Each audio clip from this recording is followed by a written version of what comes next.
Let me see. I want to say we are live. What's up, everybody? It's G Miss Drew here to welcome you to another episode of the Andrew Gloszewski Experience. And this episode's a little bit different, obviously, because you can see my face. Now, I don't know which one is the camera. Is it this thing? Or is it? Ah, yeah, so it's that one. Okay, so now I know where I'm looking when I speak. I want to welcome you to another episode of the Andrew Gloszewski Experience. This is episode 129, where I'm just going to be reviewing some of my old illustrations and comics and things like that. Um, Man, I probably should have cleaned up the background a little bit. You can see my some old Timberlands that I have back there that I'm preparing for a project, and I don't know if I'm going to be live streaming that project or not. I had some ideas where I was going to um, do some art on the boots, and I was talking about that the other day with my cousin. I love how I could just talk about anything.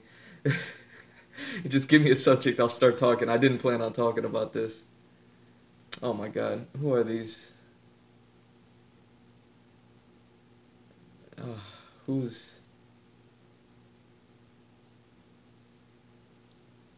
Da, da, da.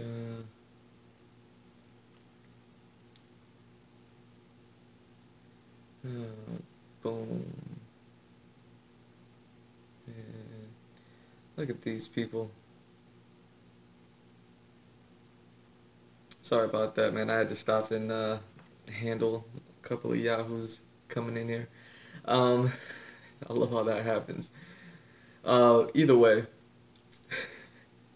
I wasn't planning on talking about the boots, but since they're in the background and, trashily like that, I guess I'll just address it real quick. I was talking, I'm going to be doing some artwork on them. And, um, I was talking with my cousin about it, and she was like, "Yeah, do it." And I was like, "Okay, yeah, I'm gonna do it." But then I had to stop and think, and I was just like, "Well, I don't want to. I don't want to stop working on my concept art. You know what I mean? And the story and everything that I've been working on. That's the whole point of me doing what I'm doing right now is to focus on that. And those boots are kind of like a big project as far as having to plan it out, do the artwork for it, and then finish the project, things like that. And I was just calculating how much time that was going to take away from me and everything that I have going on right now. And I mean, you guys may have noticed I haven't been here for the last few days, and that's why I wanted to do this face-to-face one, just so I can like talk about what happened. And the boots actually have something to do with it because they kind of began this whole thing, so that's actually kind of convenient that they started there. So I decided, okay, I pulled the boots out in order to consider doing that work, and then I said, you know what, not yet, not now. And I had just earlier in that week, about a week ago, had come across some sample scripts for comic book sample scripts and things like that. And um, I read them over, and then I started thinking, well, if I'm in the mindset of like maybe trying to do something else, not to stop doing the concept art. That's never gonna stop. I already spent years and years writing the story. Like that's never gonna end. That's kind of like the lifelong project, and that's kind of the main focus of everything that I'm trying to do. But me being the mess that I am and all the experiences that I've had a million ideas, and some of them take less time than others. And the boots would take less time than the concept art and all that other stuff. Obviously, it's kind of like when you build debt and then you want to pay debt off. You always want to pay the least amount of debt first, so that way you can get rid of that debt, and then you pay the next smallest one, the next smallest one. That's how I kind of approach the art and the ideas that I have and things like that. It's just like I have a million things that I want to do, a million things that I want to work on. This story that I wrote is kind of like the biggest thing ever. It's gonna literally take the rest of my life to work on it, but it's also the point. You know what I mean? Think about the One Piece manga and things like that. Those that guy's been working on it for 20 years. So it's not crazy for me to sit here and say like, I'm 32 now, so I'm gonna be, um, let's say I work on it for another the 32 years. I'm gonna be 64 years old. Like who?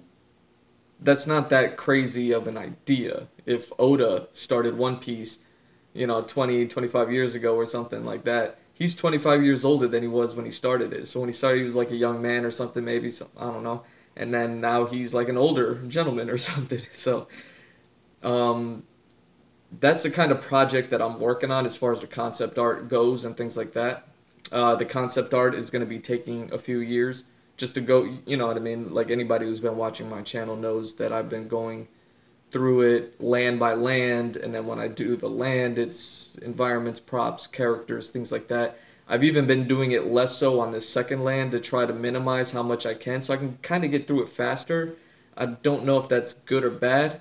Again, this is all just concept art. It's to get the ideas out and visual, create a visual library for them. So that way it's not just all in my head and I'm like, oh, it's in my head, I know what it is. It's like, no, it's physical here so anybody and everybody can see it and now you can see my ideas. That's the whole point of it, is just to get the idea out. And then once I get past the concept stage, it becomes the actual the comic book stage or the manga stage, whatever you want to call it.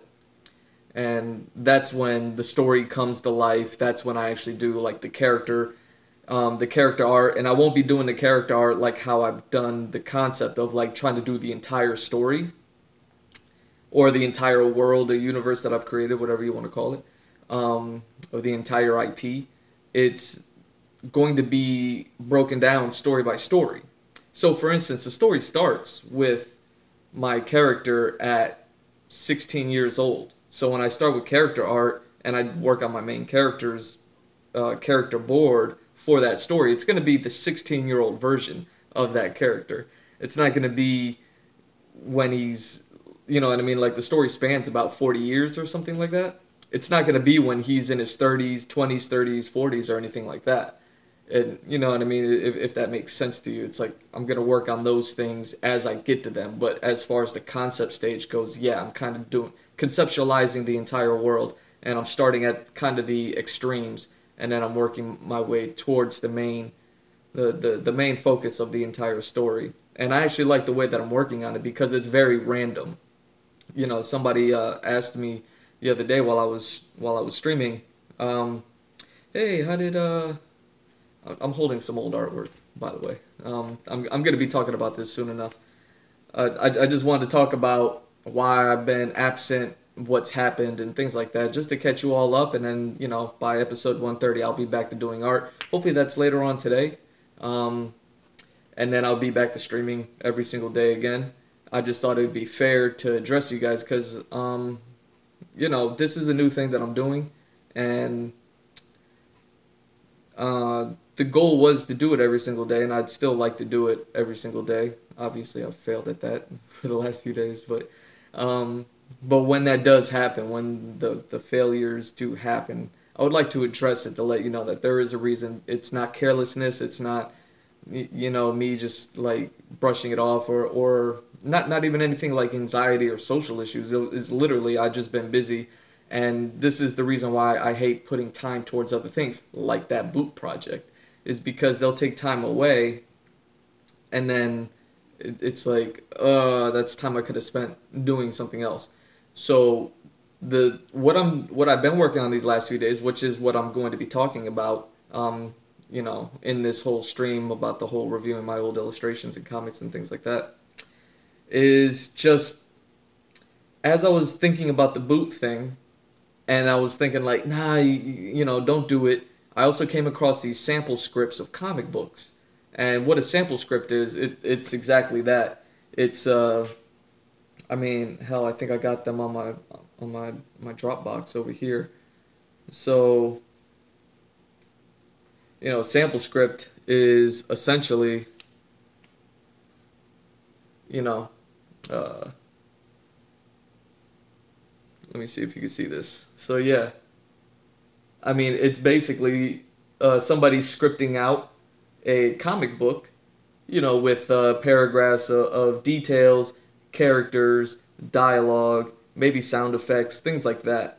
So somebody actually like wrote this out, and I don't know if this exists in the real world, if it's a real comic, if it's anything like that. It's not like a Captain America or a Batman or anything like that. It's, like I guess like what would you call it, a third party sort of thing. So I came across three of these, and I had read them all, and I was like, oh, okay, you know what? I like those. And I was planning on streaming those a few days ago, where I was like, let me.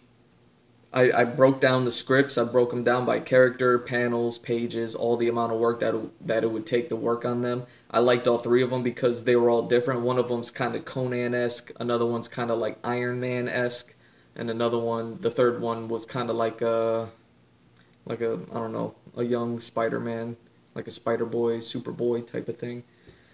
So they were all three different things. In my head, I saw three different uh, styles that I could present my art in and things like that. And, me trying to get into the comic book industry, or me just trying to illustrate in general to earn a living and things like that.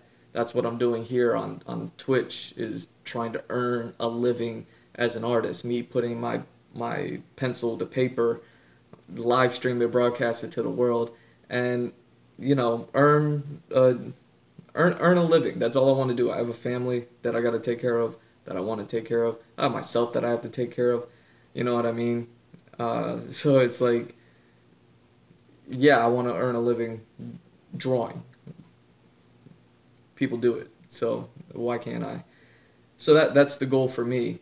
And if it's drawing comics, drawing concept art, things like that, it is what it is. But in order to get the comic book jobs, I need to have the comic books um, to work the show, and that's why I wanted to work on those three. I said, you know what, forget about the boots, because the boot project wasn't going to be for something. It was for me. It wasn't for like work or a job or anything like that. Even though it probably could be, um, that's not the goal for those. So I didn't do those. I was like, all right, if I'm in the market of working on something else from the concept art for a second, let it at least be something a little more relevant, something that I can get a job and pay from and things like that, and an opportunity maybe. So I said, work on the comic books.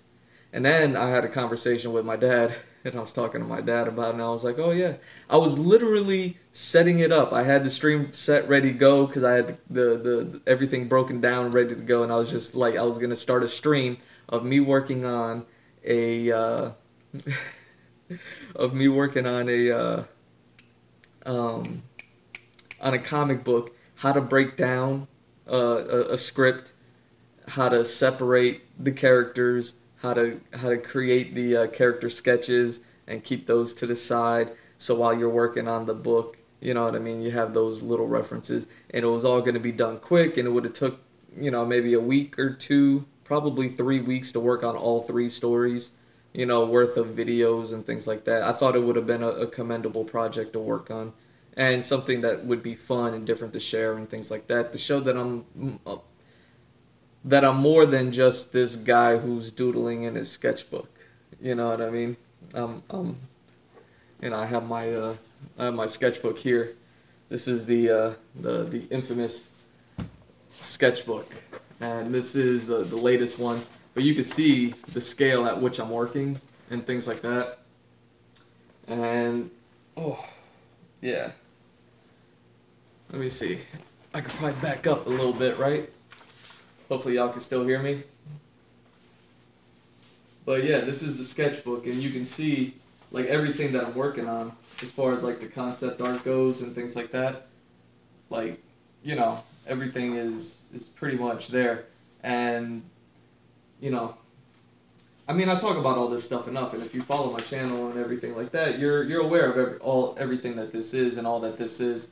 And hopefully maybe this gives you a different perspective as to what I'm working on, because I'm sure just the same video aspect of me just doing the same thing all day every day can get a little bit boring or whatever, and that's not what I'm here to do. I'm here to entertain, I'm here to teach, I'm here to share, all that good stuff. So yeah, it just goes to show. I mean, this is gonna be one of my best sketchbooks with a lot of really good work in it. The last few sketchbooks that I've had for the past few years have a bunch of just pencil sketches in them from the story that I've been working on and writing and notes and things like that. You can go on my website, gmrdrew.art. You can see those sketchbooks there. The latest one may have some like strikeouts and blurriness because those little bits of information are a little too valuable for me to just throw out there. So I don't. But the sketchbook is there. You can see it, and then you can see all the work. But you can see it doesn't look anything like these, where there's actual like artwork. And now we're getting kind of like towards the front end of it, things like that. Um, but yeah, so I have my sketchbook here. How's that look? Yeah, it's decent, right? And yeah, I've been working on this character. I've been thinking about him a lot too because it was like, man, I was so looking forward to working with him and everything like that. That now that I'm here, it's like I hate that I'm having all these other thoughts um, to distract me and things like that. And I'm definitely gonna get back to it. And you know, like I said, this will definitely be the character to get me back to doing it. Um, I don't even know if he's a character or if he's more of a prop, things like that. But I guess once I get around to it, you'll see what I'm talking about. Um, but yeah, that's the infamous sketchbook I'll be working on right now. And damn, what was I talking about? What did I want to talk about? So yeah, we're talking about the old art, and you know, I come on here and I talk about it at the end of the videos every day. Like, hey, I'm on Fiverr, I'm on Patreon. You can hire me for freelance character portraits, just illustrations in general. My goal here is to create the recreate the Artist Alley experience of, you know, when you're at a convention, you go to Artist Alley, you meet artists, and some of them you like, some of them you don't. And I tend to have a unique style amongst the anime, comic book, cartoony community where I fuck with all that shit. But also I have the background in graffiti and tattoos and murals and things like that. And just general illustration of life drawing and all that that really resonated with me, that brought, you know, an edge to my style. Um, so that's what I'm here to do, and you know, hopefully you can see those sketches and everything in a different light of like, you know, that I'm here to draw for you, whether it's drawing for myself for your entertainment, your knowledge. You can watch my steps, processes, and all that other stuff. Anything that helps, you know, I hope it does. Like, you know, I hope, you know, people are enjoying what I'm doing here. But also, other than that, it's yeah, just trying to earn a living. I I'm just gonna keep going, but it's gonna take a lot longer than I thought it would, and that's part of just me being naive. That's okay. But either way, I was talking to my dad about the comic books, and I was literally getting ready to start that stream days ago, and he told me, "Well, didn't you try doing that years ago?" And I was like, "Yeah." And he goes, "Yeah, those didn't work out." I was like, "Right." So, and I know what he's saying. Well, you know, my dad and I always have a communication problem. Maybe I don't ask enough questions, so that's up to me in order to try to clarify things between us. So that way, I could at least walk away from the conversation with an understanding of what he tried to mean. But what I'm pretty sure he was trying to say in that moment was, why are you trying to do the same thing over again, expecting a different result? You drew these comics years ago, and nothing came of them. So you're about to draw more comics, and you're expecting something to come of them. And I told him that's what I got from what he said. And basically my response was just like, well, yeah, but I've studied comic books a lot more now. I'm a little better at illustrating. I'm a little bit better at being able to do the sequential illustrations and tell the story. I just know it a little bit more, so I should be able to do it better. That's just how anything and everything works in life. Um, so but after we had that conversation, I told him, I was like, you know what? Maybe I'll try to find those old pieces. They have to be lying around somewhere. Um, just the way that my life is set up right now. I sound like Kevin Hart. The way my bank account is set up. But the way that my life is set up right now is like I have like a lot of my stuff is boxed away, and the only stuff that I have out is literally my art supplies, so I could do the art stuff that I'm trying to do. My laptop, so I can try to find work and things like that. And then that's basically it. And then like pillows and blankets for sleeping. That's the only stuff that I have out. Everything else is boxed away. Um, so I went back and I actually found my old comics. And if you're following me on Instagram or anything like that, you'll have seen like a little bit of it. Because I started sharing that stuff because again, I spent the last few days digging them up, finding them, and then trying to put them on. Um, it's so weird, man. Trying to post them and upload them because I never did. Like I did these things years ago, long before I got the laptop, so I didn't have a means of being able to post it online in any sort of respectable way. And then those were one of them is a sample script, and it might even be two sample scripts. I'm not sure, but either way, it's one or two sample scripts of like either two small scripts or just one bigger one, just because it seems to tell a couple different stories. And then the other one was one that I drew myself, I scripted myself, but the scripts are gone. They're long gone. I can't even remember if these were from before the computer crash in 2013 that I lost everything, I lost all my digital work and files and things like that, or if this was after that. So I went back and I found the old pencil illustrations, and I'm going to be showing them later on. But I also found some other sketch cards and some of them that I forgot about. And I forgot I had some of this art. So I just wanted to share them real quick because one thing I wanted to illustrate is like, or to show or demonstrate or whatever it is like if you're looking at the work that I've done, like on the live stream, I have everything I work on here is literally, here's a sticky notepad. It's literally the size of a sticky notepad. It's 3 inches by 3 inches. And then down here we have 10 inches by 10 inches. This is an 11 by 14 size sheet of paper, so I can't really go like 11 by 17 like I like to, but also I can't watercolor paint into a sketchbook or anything like that. I could if I wanted to mess it up, but clearly I don't want to mess it up or potentially ruin anything. So I can never really work on anything bigger than this. But either way, I just wanted to show that I've been working on this small scale, but my freelance that I offer doesn't go that small.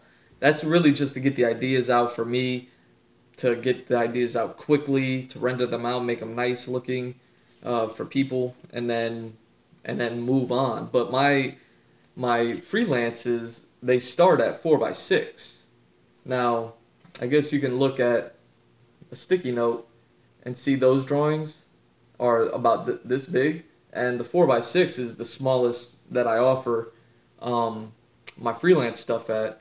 And it's something like a commercial, but not really. I just wanted to show some other work that I don't know if it's up on my website or not because I just didn't have any recordings of them. Some of them I actually really like, and I forgot that I ever even worked on. But yeah, I got one of Michelangelo. It's funny, I'm wearing my Ninja Turtle shirt. So I'm a big Ninja Turtle fan, man. I'm into this.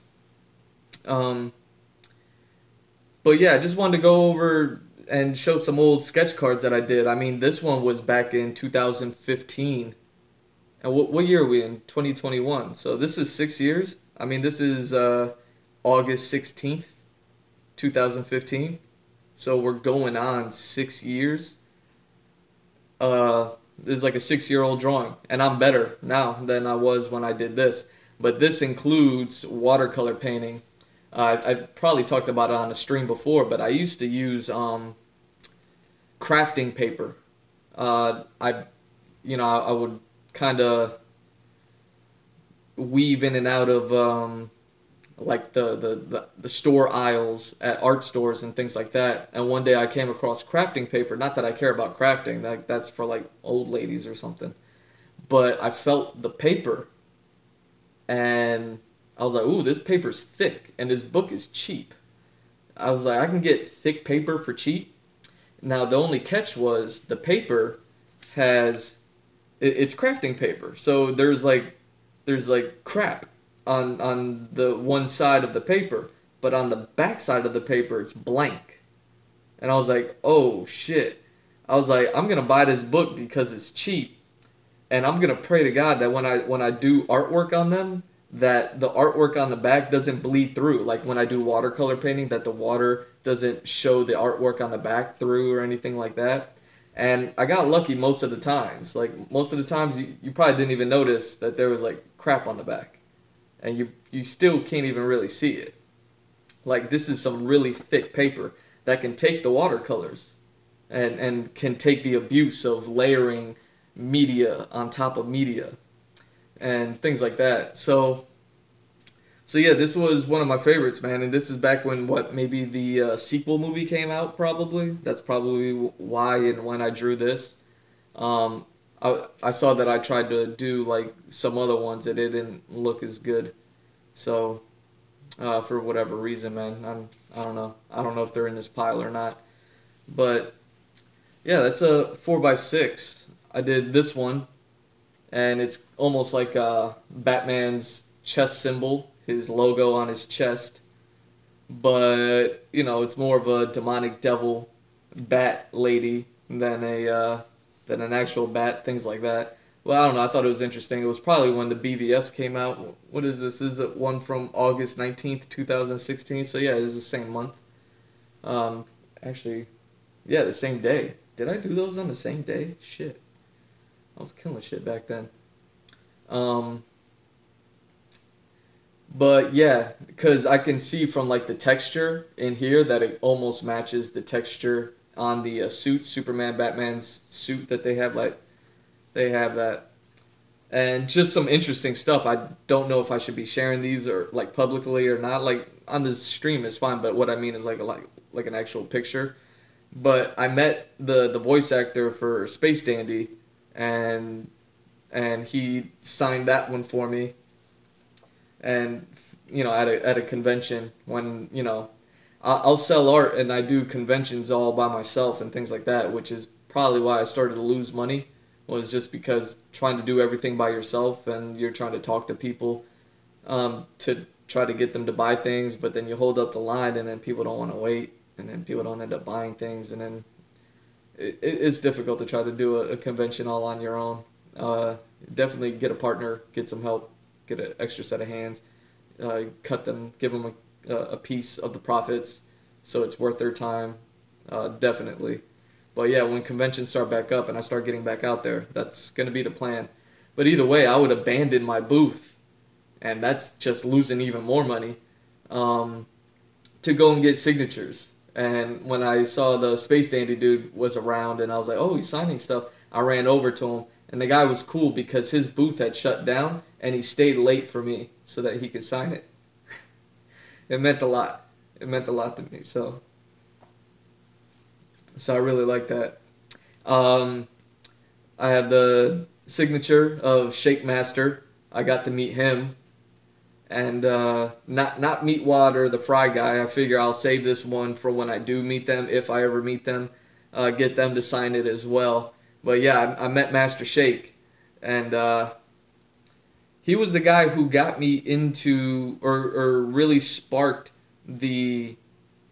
He really ignited the flame of creating my own merchandise. So again, you can go to my website, gmrdrew.art, and there's a merch link in there. And then I have 3 merch stores. One is for like fan art that I do that I can't legally sell, so I'll sell it through somebody else who can. And then the other 2 are just from Teespring, and they're my Teespring stores. And I'm trying to build those a little bit more. One of them is like focuses on all over prints for like girls' leggings, t-shirts, and then guys like jogger pants. Girls can wear jogger pants too, of course. But either way, they're like all over prints. And then and then the other one is just like regular screen printed tees. I'm still trying to figure it out because I'm learning as I go along. But either way, I have merchandise stores, and it was when I met Master Shake that he saw me wearing a shirt. This is probably a Ninja Turtle shirt too, not this one, but another one. He saw me wearing a shirt, and I went to get his signature, and he goes, "Oh, a nice shirt, man. Did you design that one too?"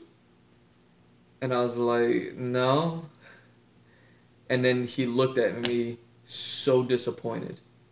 He looked at me like, "Oh," like almost like, "Take your signature and get out of here." Like, you bum. You're not making your own clothes. And the worst part was, I mean, this was in October of 2015. Uh, was I worked in graphic design, and I worked in screen printing, and I worked in dye sublimation and making clothing and apparel and all that other stuff. It's just that I worked for these bum ass businesses that didn't want to help the employees out. Like, here I am, a graphic designer. I'm killing shit. I'm crushing shit for you. I'm doing the best job you've ever seen before, and you know, they don't like they don't want to help you with work, and they have every right to refuse. But it's still also like, well, why? I mean, if one of your employees wants to, if you're in the clothing business and one of your employees wants to do clothing, like, and pay you for it, like, you just have the means of getting it done, and you know, I don't know why they would say no, but they did. Either way, so it really ignited the flame for me to do my own merchandise, and that's why I do it now. I want to do a whole lot of merch. I want to do everything from clothing to stickers to bags, because I have the skills to do all these things. So I know that these things are all out there, and they're doable. So it's like, okay, now I just need to find get the money to be able to produce these things and then just get them made and done and things like that. That's a long journey in itself, but again, it was definitely when I got this signature that, yeah, he looked so disappointed when I told him I didn't do the design that he saw on the shirt that day. Oh. I met the Steven Universe kid, and I'm guessing I had all this negative space for him to sign on. I didn't even think that, whatever, but when he signed it, he just signed like right over the art, which is fine. I guess like they do that so people don't steal the signature. You know what I mean? Like if he had signed it on the white, I could like Photoshop it off and then just throw his signature on anything and everything. So if he signs like a complicated area, I can't steal the signature as easily. Which, yeah, I guess. I think that's why I did it. I don't know, but I thought he would have signed either way. And that was a weird moment too because I got him to sign it, and it meant a lot because I love this cartoon. I love this character. I love characters who are all positive. You know what I mean? Steven from Steven Universe, he's a positive character. Um, Meant a lot to me. You know what I mean? He was naive with how positive, reinforced he was. I love those characters. Tanjiro from Demon Slayer. He's a positive character. He's a real good dude. I just saw the Demon Slayer movie, and I got to see his soul in animation form when they deep dive on his sleep, and you can see his soul, and the guy's like, "Oh, it's so peaceful in here." Like that part, I got to see that animated, and it's like, yeah, man. Like I love Tanjiro. People say he's like real basic or whatever, but it's like, nah, man. It takes a lot to be that person. You know what I mean? Because it's not like he's dumb about it. He's aware, but he still chooses to be really good. Because I started reading the manga over again, and I picked up from where the movie ended, and he's talking to Rengoku's father, and I'm not gonna spoil it, but you know, he there's a moment that happens, and whatever. But yeah, love Steven Universe. And again, this is all on the back of crafting paper. Like, you know what I mean? It's a nice, thick paper. and it could take the abuse. And these were done at a convention, so all I had were markers and pencils on me. I don't watercolor at conventions. Maybe I should. Um, Another one I did really quick because I found out that the voice actress who does Nan Nan from Kill la Kill was there. So I threw this together, got her to sign it. It's not one of my proudest drawings ever, but she signed it, man. She was so nice and meek about it. She was like, "It's an honor to meet you." I was like, what are you talking about? Like, you're the greatest. Like, I love Nana and I love her voice, and she's one of the few voice actresses I can like hear, because it's so strong. And she was such a cool person, nice person to meet. Things like that. And I forgot about this one because I did this art just as promotion that I was gonna be at Animate Miami, whatever year this is, 2015, and I was at table A7, and then I just drew a picture of Marceline. And you can see this is the backside I would normally do the artwork on, but I actually drew this on the craft paper side because I had like the flowers, so I just used that with Marceline singing over it. And the voice actress of Marceline was there, and she actually signed it for me, and that's so awesome.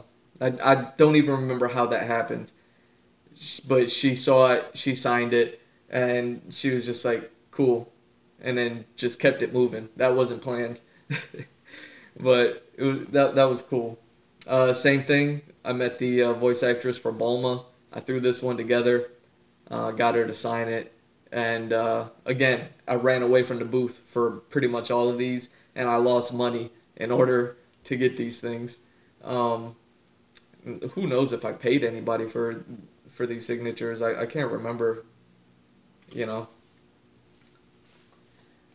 But yeah, something that I was excited about was artwork that I had forgotten about. There's a couple in here that I'm about to show you that I was like, wait a second, I did this? Like, I don't know about you if you're an artist watching this, if you ever worked on something and then just forgot about it. And even when you saw it, you were like, I didn't do that. But you're like, no, I did that. I have this piece and I love it. And I hate that I already signed it. I wonder if I want to continue to work on it or if maybe I just want to like elaborate more on this. But this actually started to break break me into the story that I started writing now. All of the concept art that I'm working on, the story, my IP, and all that stuff that I'm working on, this I can look at this artwork that I'm about to show you, and I can see how my mind started to turn from like working on comic book art at these comic book conventions and actually creating something from it, and started to make originals out of it. So I did this Yakuza Hulk, and I could see that the design pose is based off of the Luffy Nightmare Luffy anatomy. But other than that, I was like, oh, that might have been where the idea came from, where I was like, Luffy kind of almost has this hulkish body, and then I just threw Yakuza tattoos on it because, again, I'm super into tattooing, so I was like, all right, give them all over art, and it was interesting to try to see what tattoos on Hulk's body would look like. Like if Dr. Banner got a whole body suit of tattoos and then he hulked out, what would it look like? And things like that. But I look at this and I'm like, yo, I did that? I don't remember doing that. Yeah, I don't remember this at all. And this is one from 2016. So yeah, this is 3 years after my computer crashed and I lost everything, and I had picked up inking and watercolors, and then just working on stuff and going to conventions, and I was finally starting to make my own things, and I think I was on the cusp of actually doing something here, and I don't know what happened. I don't know why this stopped. But I really like this piece, man. I'd love to explore more designs like this, and you know, but I could see how when I put piece this together, how I started piecing together my stories and all the characters, the 400 characters that I've worked on now that I've created. It's like, okay, and now it's going to be up to me in order to make those characters, and I would hope to be able to produce something like this in order to represent them, like while I'm working on my concept art and things like that. But yeah, I really like this piece. I forgot that I made this. And here's another one. Same thing, where it's a super famous character, and I just did my own twist to them, and it's super sick. And I was like, yo, what kind of shit was I smoking to be able to put these things together? Because I look at them now, and I'm just like, I'm so much better now, and I can do so much more with these that but they're impressive, man. When you forget about your own art and then you look at it and you're like, oh. But here's a picture that I did of Goku. Again, just on the back of some craft paper, and I chop it up to be 4x6, and yeah, and this is that last one and this one. I'm pretty sure were just all watercolor. I hadn't even gotten around to doing the markers or inks, but I signed them, so I must have just been trying to focus on watercolors at that time. It might have been the year that I was watercoloring, honestly. Um, what I had done was take a year out to focus on a particular medium. Now, I don't know if 2016 was the year for watercolors or if it was like 15 or something, but either way, it would almost make sense that because this is November 2016, that maybe it was this year that I was trying to watercolor and add it as a medium to use, so I was still like pretty inexperienced. And I talk about how I used to go to the dollar store to buy supplies. This is dollar store watercolors, and yeah, it really doesn't matter what you use or what you try to do your artwork with. You don't need the expensive shit. I mean, the expensive shit is nice and it's nicer and it works, but really, if you want to get good at something, start with the cheap shit and just practice, practice, practice, practice, and get good at it. And once you learn how to use the cheap shit, like yeah, the more expensive fancy shit is gonna be a little bit different because it'll probably be a little bit richer, like in quality of what you get from what you're putting in. But at least you'll have the work. Um, you'll have the work put in so that way you can actually put together something decent. So yeah, this is all dollar store watercolor, and you can create work out of it. And I'm kind of disappointed that I didn't use markers and inks and all that other stuff like I would do today, and paint markers and things like that, or even acrylics and things like that. But I mean, yeah, 2000. I mean, if we're talking 5.5 years ago, I would have been 20, 26, 27 or something like that. Like, yeah, but this is another one I forgot that I did. I forgot about this one. And yeah, fucking Goku, man. This is a badass picture. I love this shit. And then some of these, you know, honestly, I'm not too into them. Well, this one I like. I like this one. But the other ones, I was still struggling to really get good. Like I'll put this one just because I like it. And I pulled these out specifically because one, I don't think they're up on my website. So that's why I grabbed these and that's why I'm kind of showing them off. But I should be throwing them up on my website soon. I know this one's on there. I just don't know if I have the whole picture or not. I can't remember if it got cropped or clipped or anything like that. But yeah, here's another one of Watermelon Steven from Steven Universe, and I did it with the I forget her name, Aphrodite. I forget her name. They had those weird rock names. Um, but yeah, did a picture of them like that. I love this one. It's super dope. Still on the back of craft paper. So look at that. I drew on the back of this, and you can't even tell. That's how thick and tough this paper is, man. Craft paper. Go get a craft book and look at the paper, and as long as it's like white on the backside of the craft paper, you should be able to like abuse that paper with all the water, inks and markers and paint and all that stuff, and not really have to worry about the paper like crumbling under the pressure of the medium. And then yeah, some of these are a little bit rougher and looser, and I don't like them, but you know there's still some good qualities in them. This one was modeled after or based off of the toy figurine, and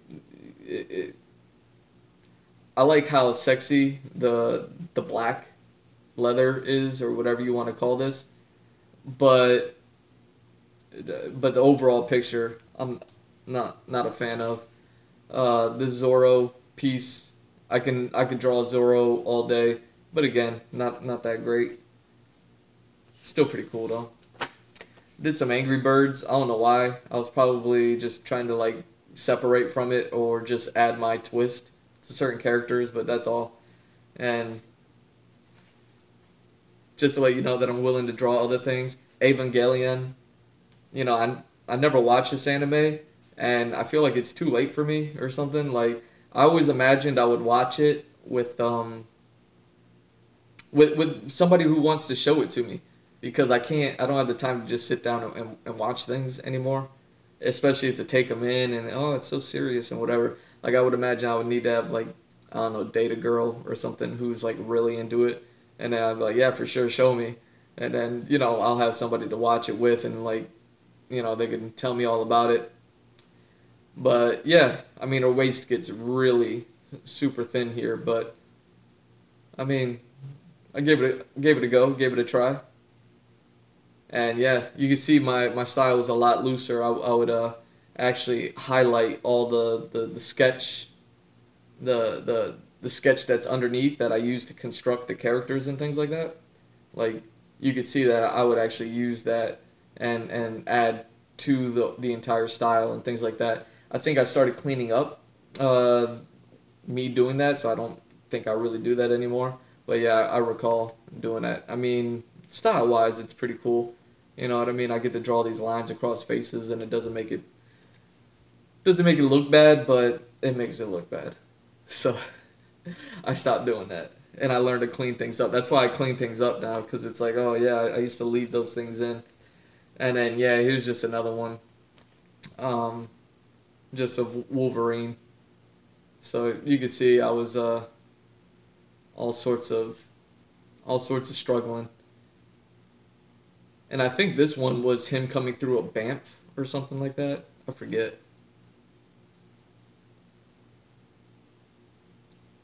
Oh yeah, he's carrying a bow and arrow. He has some arrows and a bow back there. He's got swords like Zorro. We got 3 of them. And then yeah, so this is like Japanese Wolverine or something. Or Wolverine in Japan. But either way, just stuff that I had forgotten about, but I just found it recently after speaking to my dad about the comic book stuff. And I don't know, I thought it was exciting, so I was going over this, and it's like, okay, I gotta add these things. I'll probably share them on my Instagram or something like that coming up. But that's it for the art. Now to the comics, I think I'll probably start with this small one. Now, I was trying to get into the comics years ago, and my computer had crashed, so I didn't have the digital means to put the artwork together like I do now. I have Photoshop and Illustrator now, and I use those as backup tools. I try to avoid using them to actually create art because it's a laptop from 2012. The technology is 3 times old. It's 3 times old. Like laptops have a technological lifespan of 4 years or 2 years. Desktops have 4-year lifespan, while laptops have 2-year lifespans before they become kind of irrelevant where the technology dies. So me having a 2012 laptop, it works and it still has all the stuff on there and it does its thing, but it is from 2012, which is almost 12 years ago, which means that the technology is advanced 5 times over since then. And, it's aged. So that's why I try not to focus on the digital stuff too much. I just use it as backup. I do all my work traditionally, and then I use Photoshop and Illustrator to do whatever I need to do with them. Um, so that's what I did with these comics that I'm about to show you. I posted this one on my. Wait, did I post all of it? I probably posted all of it. Yeah, yeah, I posted all of it now. Um, I posted this one on my Instagram recently, and yeah, this is the one that was based off of a book that my dad used to read the series from, and then, you know, I read the series because I was just interested, and I kept the books since we moved out of the home. So I still have the books, and I'm actually reading the 17th book in this series for now because the author, I think he wrote 21 or 22 of them before he passed away, and then his son picked up the stories and wrote from 23 onwards and wrote who knows how many stories, but I don't care about anything other than what the original author did. My father was a Green Beret, and the author of the books is a Green Beret. I probably need to drink some water. I'm talking so much. Hold on, give me a second. Where my water at?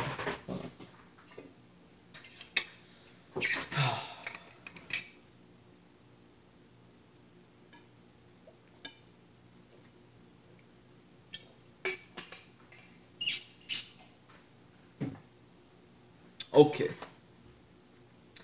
So yeah, the author was a Green Beret, and my dad,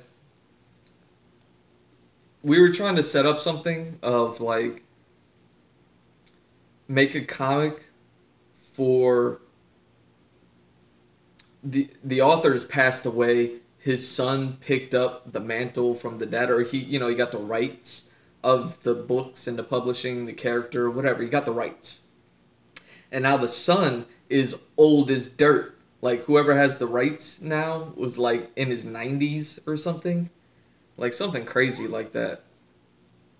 And they definitely, well, that's all I really know about it. I don't know if my dad ever got a hold of them, what it was, but what he told me was that they did want to make a comic book out of it. They were interested, and that I'm welcome to make my pitch, but they're talking to like Marvel or whatever, whatever it is, and they were like, "Oh, but we're talking with them, so fat chance." And that's basically what my dad told me. He goes, but he tells me like he still thought it was worth it to do it, but and I think that's why this one died was, well, instead of talking about it, I'll just show it. So I was working, these were all meant to be watercolored, inked, everything, finished completely. I only got to the pencils and watercolor stage, and I didn't even finish the watercolor before I abandoned the project. Just because so much time had passed, none of this is dated, so I don't know when it was done, but I'm guessing it was 2015, 2016. Um, just like all the other work that's over here. And uh, so these are going to be comic book pages, but because clearly I'm not working at 11 by 17 because I didn't have the paper to make it nice, I didn't have the digital to, like something that I did here, I'll just show you real quick. When you illustrate for comic books, you want to illustrate at 11 by 17, so that way you have this big, beautiful, detailed artwork. And then you want to, when they print it, they obviously don't print it at that size, but they just print high resolution of a smaller size, and that's how they really get that big, beautiful art on such a on a smaller page, is that way. So what I used to do, and I'll get around to this one sooner or later, is I used to just get regular printing paper, and I would tape it together, tape two pieces together, and 8.5 by 11, you put them side by side, you get 11 by 17. And because I had explained to my dad, I was like, you have to have the way comic book works is you have to have a writer, a penciler, an inker, a color artist, the word artist, you know, the one who puts in the bubbles and the speech and the sound effects and all that other stuff. Like, and then there's another one, but it's like six jobs just to put together one comic. Um, for a series. And the reason why that is because you want the penciler to just pencil all the pages. And then, you know, he finishes a page and he passes it. Finishes the page, passes it. Finishes a page, passes it. Um, and then that's how that work gets done. But it takes six people to do it. And you have a comic book that's released either once a week or once a month. And so it takes that much time in order for that many people to produce that amount of work. And I had explained that to my dad, and I was like, you know, when he came up with this idea of putting together a comic for this book, to pitch to try to get the job from them in order to be the artist to work on the comic book for that book, because they were gonna get Marvel to do it, and now here we are 5 6 years later, and I still don't see it. So maybe I should pick this back up and just be like, hey, like clearly ain't nobody want to do this for you, so like just hire us if you really want to get it done. We'll do it justice. Um, but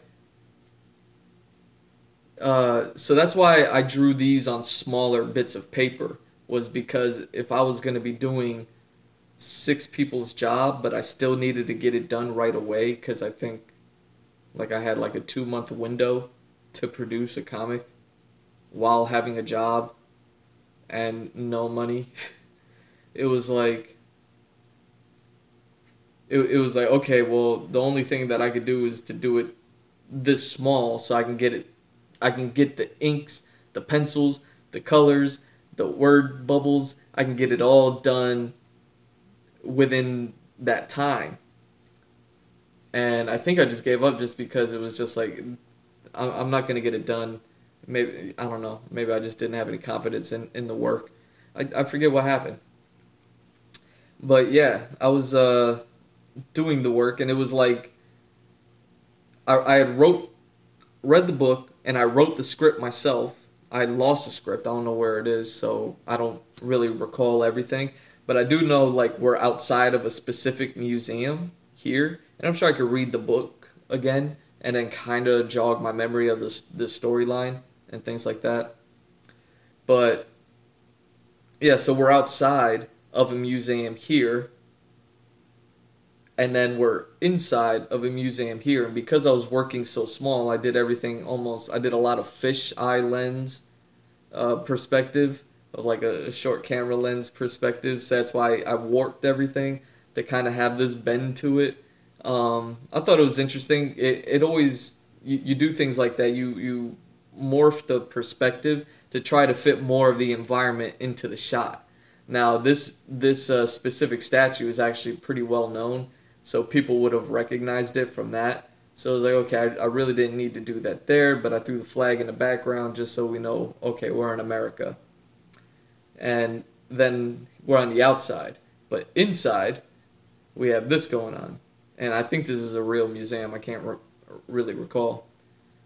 Um, and some more short lens stuff with here you have the top panel, and we have the bottom panel, and it's separated by this banner. Just says the Americas. I think the camera might be backwards, so you might be picking up the reflected image of me. So yeah, these words are probably appearing backwards. Either way, I have him walking through.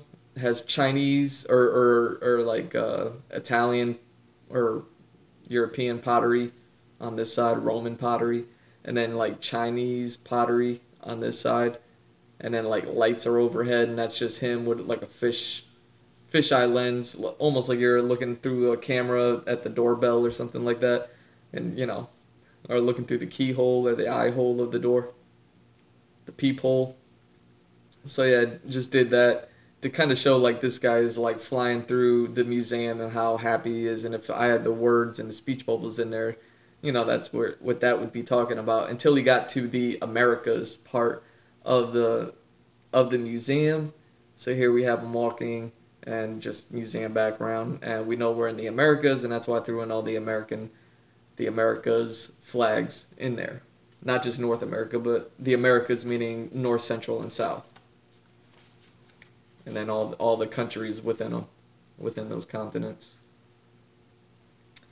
And then he comes across a certain case that had armor in it, and he's looking at the armor, and he's like, oh, he's just inspecting it, and then I'm sure there was like some speech bubbles talking about it and explaining why that's there. I guess it might be Spanish armor since it was like the Spaniards who came over and conquered America, so that this might be Spanish armor of some sort.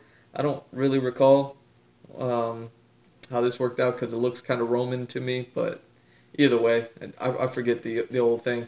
So he's looking at the armor, and then he's fantasizing about like the warriors who would have worn it and in battle. And then this is when the watercolor stopped. I didn't like this is like I was working on this page, and then I must have just lost interest for one reason or another. I can't remember what happened, but I abandoned the project. And so now it's him who's like kind of imagining all these things, but he's like imagining the warriors clashing and then the blood spilling, and then it's like almost like Colosseum setup of like warriors and the leaders in the hut. Basically, if you've seen like Gladiator or anything like that, it's that whole setup. Now I'm wondering why this is here if he's in the Americas section, but again, I would have to read the story to know the specifics, but I'm sure it's all explained because it made sense at the time. But here we are a few years later, and I don't really recall these things. But yeah, the idea here was to have like all these people who came here to see these men spill blood. So it's like their blood spilling over the crowd of like, the violent nature of the ancient past. And just to depict that. So again, I took a lot of artistic, what's the word? Artistic, whatever. I made a unilateral decision. So, so yeah, and I know you can barely make it out, but I mean, basically, this guy here is getting cut in half by this guy who's hit him, and you can see he's kind of dropped his hammer or his axe, so the axe goes flying, and this guy has a sword piercing through him, and all the blood is spurting out everywhere. So and then so the blood is covering him because he's getting hit by it, and then he has like red feathers in his hat, just like he has red feathers in his hat. So yeah, there's red for the blood and the feathers, and like here's the red feathers in that armor. Don't know if that's the same armor or not. Maybe it is. Um, that was in the previous panel. Is this guy right here who's getting slain? That's probably what he was thinking about. He's probably like, oh yeah, this gladiator probably died in battle. Da da da da da. And here's the setting, things like that. So this guy's just thinking about all that stuff. And then that's him. Now we start to get into more comic stuff. But because everything was I'm drawing everything so small, I can't fit like, 5, 6, 7 panels per page. It's more like, okay, I could do maybe 3 at best. Um, so yeah, then that's just him looking at the armor. And then he goes into the Aztec part of the museum. So he enters the Aztec. And then in here, it's just supposed to be him walking, Aztec stylized floor. And then I was just going to like throw little bits of color within everything here, saying that like in these display cases, there's stuff, but we don't really care about it. He's just kind of taking a stroll through it. And he walks by, and then the shield catches his attention. So he's walking, carrying a briefcase, and he stops and looks at the shield, and we get a close up of the shield, and his hand is kind of like on the glass, like he's like really looking at it for whatever reason. Um, I don't know if it talked about having jade and jaguar fur on the shield or something like that. But either way, um, I drew it this way for some reason. I don't really recall. But either way, he stops and peeks at a shield, an Aztec shield, I guess. And then this he stops by. I forget the goddess's name, but it's one of the certain goddesses. I kind of remember like she wore a skirt full of made of snakes, like literally snakes being interwoven, and that was kind of her whole thing. She had a necklace made of like skeleton hands and hearts, like like bones and hearts, and she was kind of like this snake goddess with legs of an eagle or a bird of some sort, and then like I don't know if she had a tail of a snake. Either way, she's like this really monstrous goddess. So I drew her like that, and kind of invoked the nature of like Kali, who is it like a Hindu goddess, I believe, or something like that. But either way, like Kali would be like topless, even though she had this face of like murderous intent on her. So I wanted to do the same thing here. So yeah, she's topless, but she's like a monster, basically, a monster goddess. And then that's him standing next to it. So obviously, I just really made this statue really big, but I just wanted to draw it really big. And could I have made him bigger? Certainly, but I'm going for fantasy world here, so it's like a little bit of artistic liberties and license or whatever. And then another one, a little more relevant to this story, is when I learned about Quetzalcoatl. I believe that's how it's pronounced. Um, and Quetzalcoatl is the feathered serpent god, and he's been brought up into games more recently and things like that. So, um, you're probably aware of him too. There's probably like a Pokemon named after him or something like that. Who knows? But yeah, Quetzalcoatl. So this was that, and then I just did the dragon, almost like a Dragon Ball Z thing, where he's just like intertwined and snaking around and everything like that. And again, here's the main guy. And it would have just been all colored to show him, and then show all these animals, because I believe all these statues would have been either like jade, so they would have been bluish, greenish, or something. And then I could have just painted the guy red, like I did on this first panel. I painted him red, just walking in the background there, so he would stand out. Um, that's probably what I had planned there, painting him red, so you'd see this little red dot down here with all these blues and greens, maybe purples, maybe just neutral tones. Who knows? I'd have to read the story again and see what color they said that it was. And then he leaves it in the background, so you can see it in the background. Then he enters this other part, and we see like there's all these other cases with other things going on in them, and he's just walking by. Another panel, just walking by, a long hall, and at the end of the hall, he goes to meet the guy who he meets, who's like this really big guy. So he's like, oh, okay. And then, so yeah, it's one, two, three panels. Can't do much. And he goes to meet him. The guy goes to shake his hand.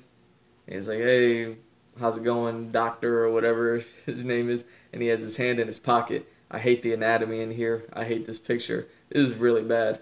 This does not look good at all. I even, is it in here? Yeah, I even grabbed an extra sheet because I have some extra bits of this craft paper. When I found all these things, I found like a pile that was still not used yet. I was like, I may, if I go and attack this project again, I may have to redraw this panel just because this is all so bad. I mean, I get I was going for the fish lens effect and all that, but the clothes just look like cloth flapping in the wind, and his legs are tiny, his waist is tiny. You know what I mean? Like I could see that I was going for perspective and all that other stuff. The arm and the hand isn't so bad leading up to the face, which isn't so bad. Even the shoulders aren't terrible. But then as soon as you start going down, it's terrible. But either way, goes to shake his hand after he meets him.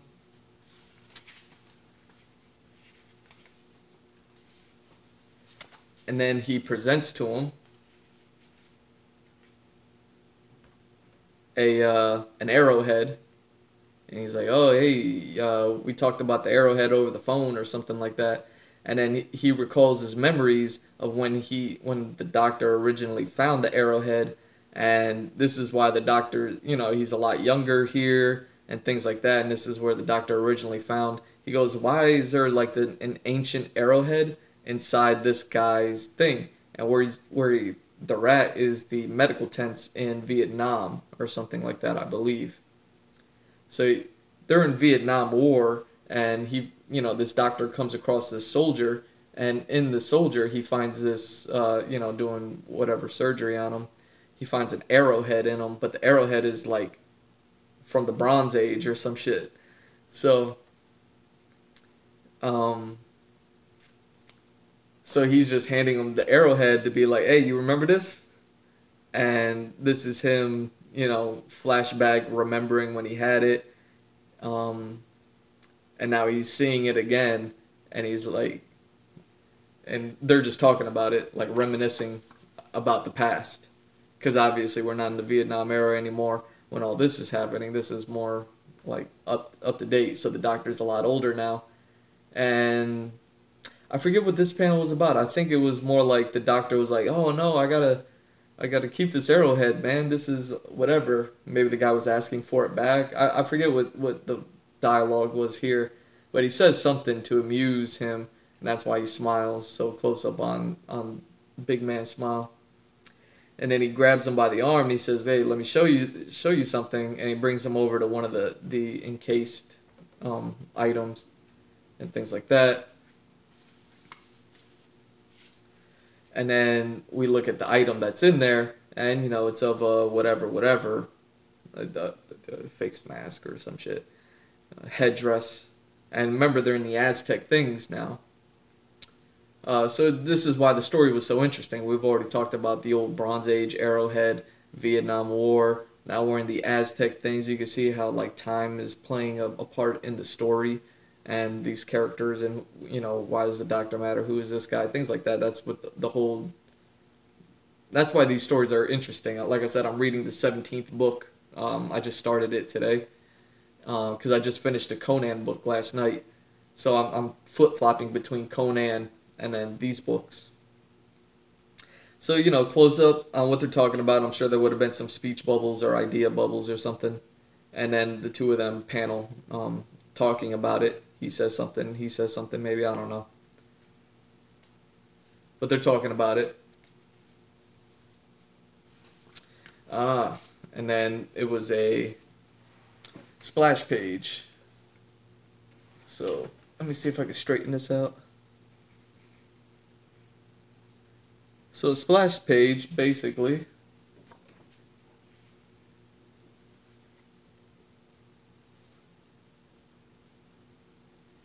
of them talking about the old ancient Aztec times, and this is where they're talking about, yeah, the old Aztec times. And so there was like this shot along the entire top where you get to see an entire Aztec city, town, whatever.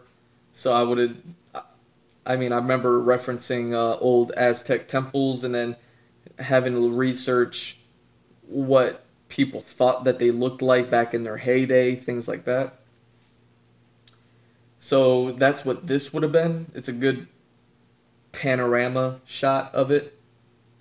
And, I've gotten a lot better with perspective since then. But this was me trying to figure it out back then. Um, him talking about they would walk them up the steps, and then there would be a witch doctor to sacrifice them and grab their hearts and rip their hearts out of their chest, almost like a Temple of Doom or whatever it is, and grab the heart, boom, boom, boom, boom, as like a sacrifice to the gods or whatever. So that's all that they're talking about with the Aztecs here.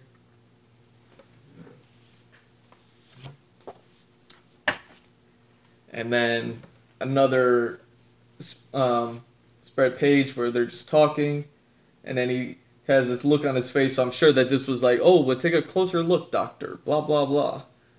And then he goes, "Do you see anything weird?" Let me try to get this better. So he's like, "Do you see anything else with it, doctor?" And then this panel here, the doctor looks closer at what's going on with this face mask, close up on the face mask here. And then we see on this page, it's not the face mask anymore. It's this man's face, who he's like, look closer. And we see that the face mask is of him. And what gives it away is this guy has a scar on his face, and that scar is reflected on the face mask as well. And then, flip the page, and then boom, we see it. The doctor realizes, he was like, oh shit, like, what? How is this a face mask of you? And then he, like, smiles or laughs out of, the doctor realizing what's happening right now. And then the doctor's just tripping, like what? Looking back and forth, looking at the face mask, looking at him, and the guy's like, yeah, man, that's me. Something like that.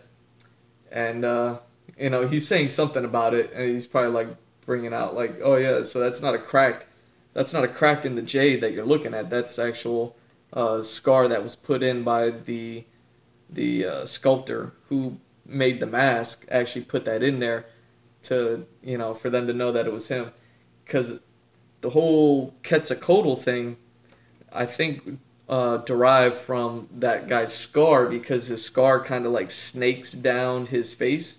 That's why it's kind of like, snaking down it. That's why it's like waggy like that. And, the character's name, when he said it to the Aztec people, made them think of Quetzalcoatl. So they worshipped him like Quetzalcoatl. They thought he was one of the manifestations of Quetzalcoatl on Earth. So they worshipped him, hence why they made a jade face mask of him at one point, things like that. And yeah, it's probably a panel of him talking to the doctor, being like, yeah, the guy who sculpted it actually wanted to put that in there, and that scar is important to them because it made them think of the serpent, probably flying, since it's going like in a vertical angle. They were probably, I don't know.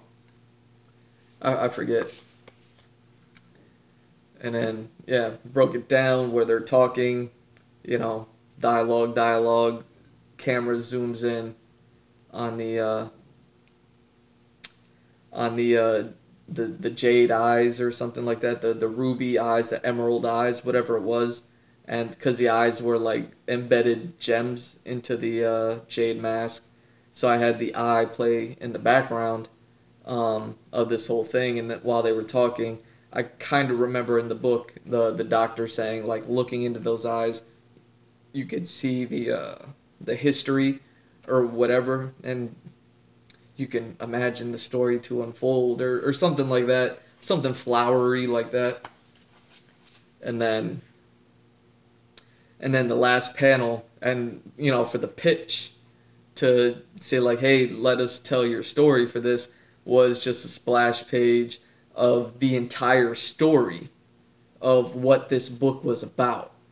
And basically it starts off, I believe, I can't remember if there was an actual Viking king or if the main character was the king, but he was like old and bored. He had like grew out a beard and everything like that. You couldn't even see a scar on his face because the hair was covering it. But he, I think because this was the second book in the series. Well, I don't want to give away too much about it, but either way, it starts off with a king, and then they journey, and it's interesting because they're Vikings, and then they go journey to the new land. And it wasn't until like recently I read this book, and before like the Discovery Channel had put out like Vikings visited America long before the Pilgrims did, or whatever it was, so the true history of the Americas or whatever it was. And they would say like before the idea that Vikings visited America was popular, but now it's everywhere. You watch the New Gods, um, or American Gods TV show, they have a bit about it. Like it's common knowledge now. But at the time when I was working on these, like I ain't never heard of it and I never heard anybody speak of it. So I remember reading about this story and, the fact that this guy wrote this story, obviously there was material out there about it.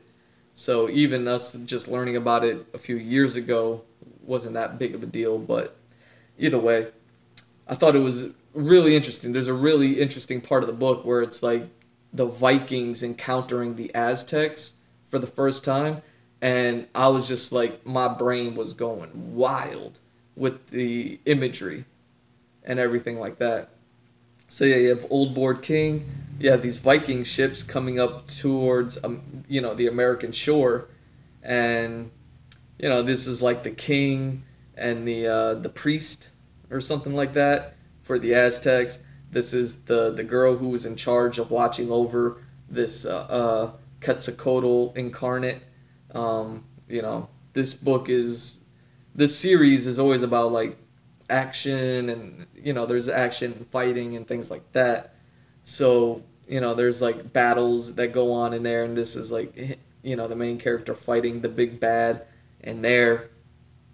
And then just as the story began with him as a Viking, and for him to want to leave that life behind in order to explore something else, uh, the story wraps up with, oh my god, did I just talk through that whole thing?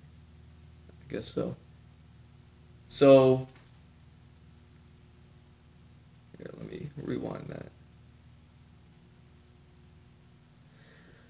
that. So, yeah, the story ends very similar to how it started, and I thought it was one of the best books I had read up until that time, and I only had read up to like maybe 10 or something like that at that time, the 10th book or something, or maybe not even that many, but I remember the second book being really good. So when my dad and I were talking about the pitch, I was like, I think that the last chapter in the second book is one of the strongest chapters in the entire series. And that's the chapter that I said, let's make that the pitch. And that's what all of this was about. And yeah, so this was a splash page. And I love this shit, man. And that's it. That's, the end of it. Then we start back at the beginning of this. And I think this was only, what, 10, 20 pages? 2, 4, 6, 8. Yeah, so it's got to be like 20 pages. And I think the reason why I abandoned it was because it was taking so much time to make. But I was working full time. I had no money. And I think, like, I mean, honestly, I didn't believe that we were going to get the job. I didn't think that that artwork was good enough for a pitch, if I could be completely honest. I thought it was a good idea when I started it,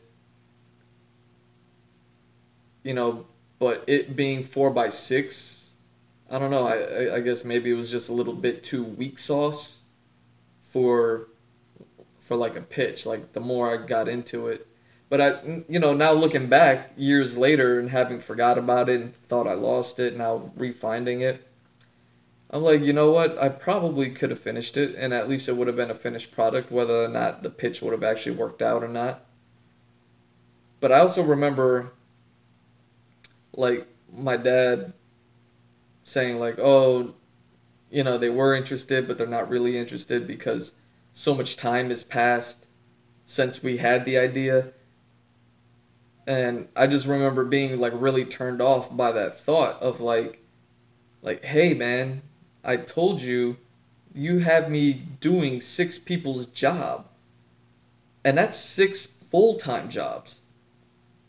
And I have a full-time job, which means I could only work on that part-time.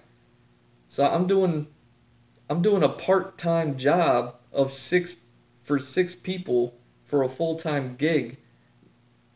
I was like, it's not crazy to think that it would take 6 times the amount of time for me to produce that, to have to write out the script, like interpret the story, write a script from the story with the dialogue and the bubbles and the speeches and all that other stuff. Write that out, then draw it, then finish the artwork, and then produce it in a way that is like a pitch, like make a comic book out of it.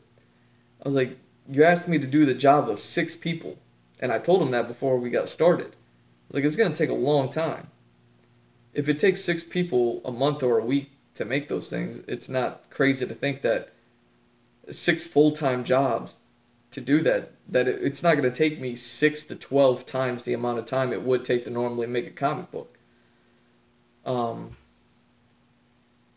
and even at that, the writing's usually done ahead of time anyways, because the story has to be written in order to pitch the story in order for it to be drawn for the most part, most of the time.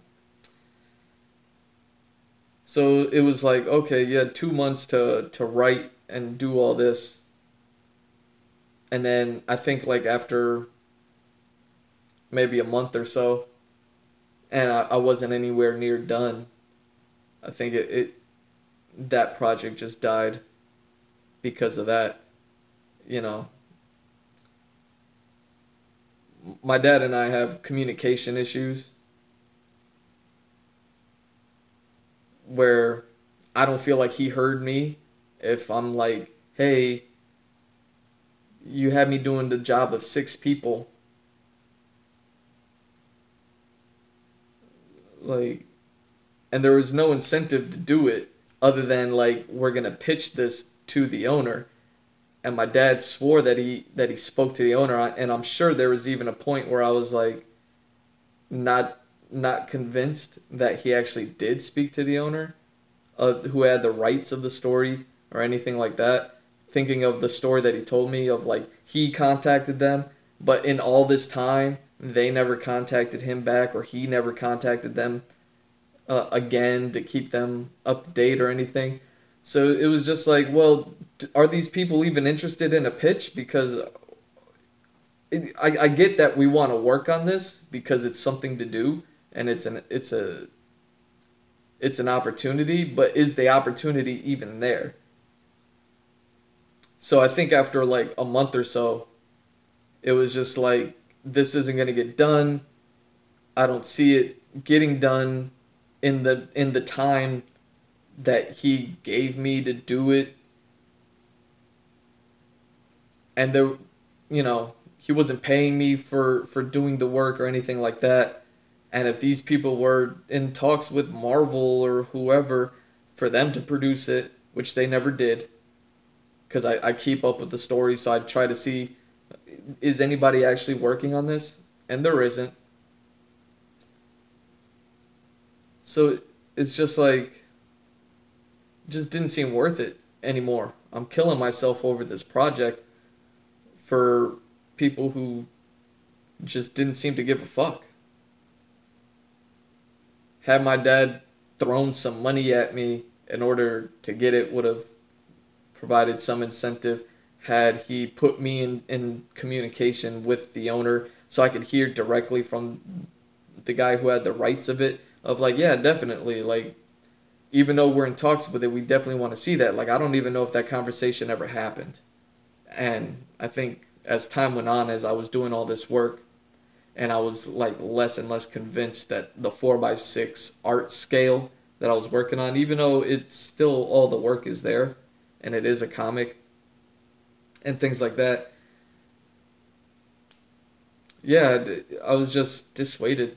And I think that's why I died, was just because I knew I wasn't going to get it done in the time that he told me that I needed to get it done in order for those people. But now here we are years later, and it wouldn't have taken that.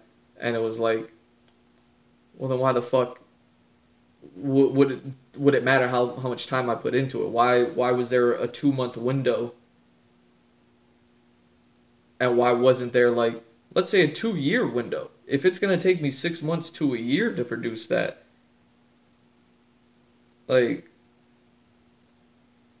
Like, why not communicate that to me? So, I don't know. The project just died because there was no incentive to work on it. Um, which also made me think of like, well, fuck working on other people's shit.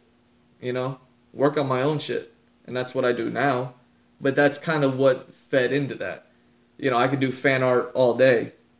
You know, I mean, this shoddy work, but I could draw Wolverine all day. At least let me find the dope shit that I do like.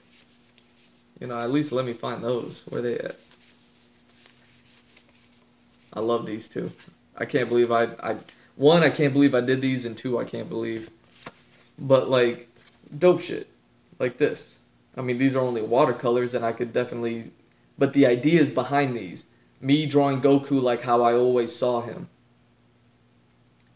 you know, and me drawing Hulk in a completely different way with a different concept that I would have loved to have explored and things like that.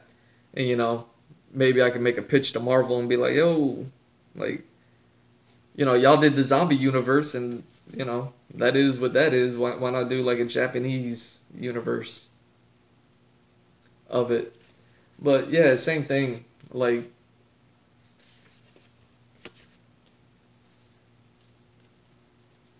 yeah. Well, I forget my point now. But yeah, I think that's why those didn't work out. And then I also have what I've been posting on IG lately.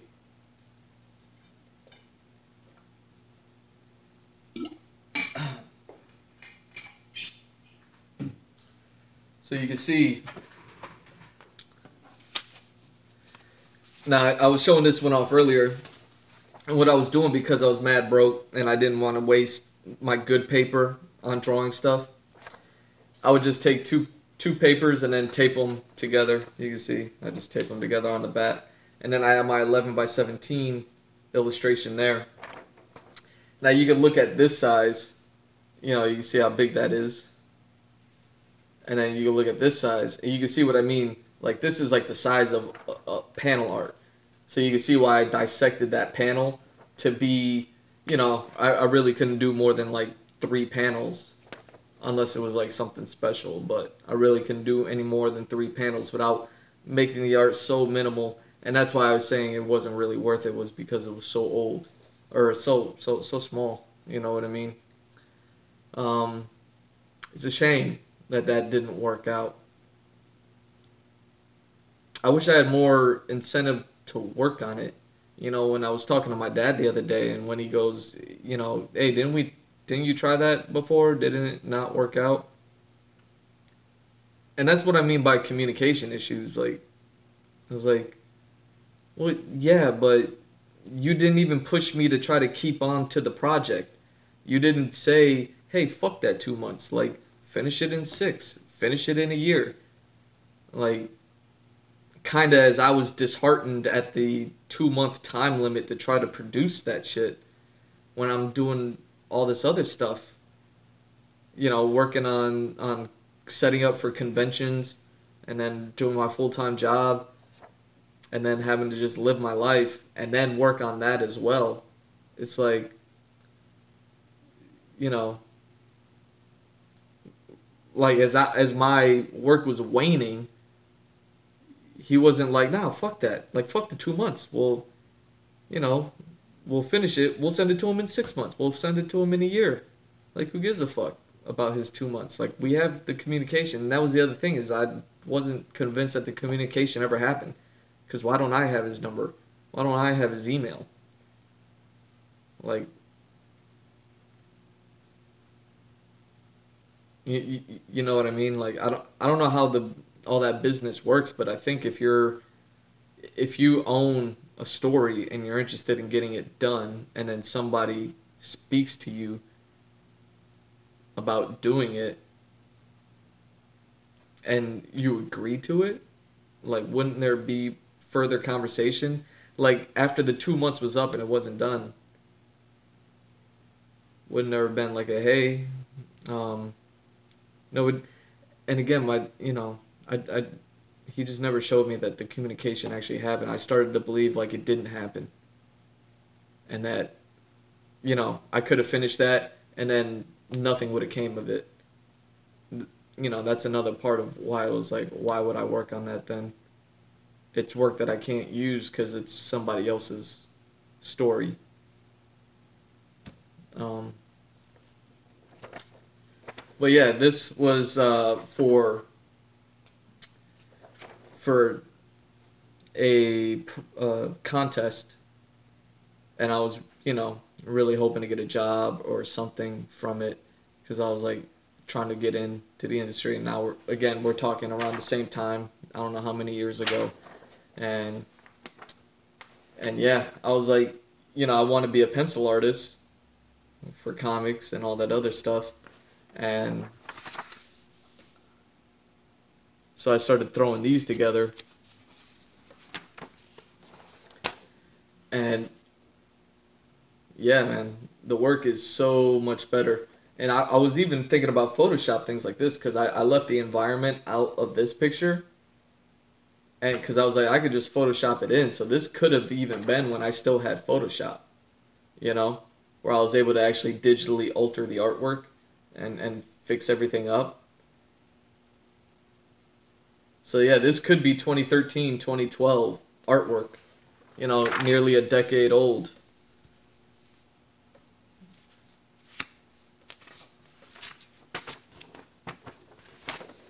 But probably not, because, I don't know. It's so hard to tell with these things.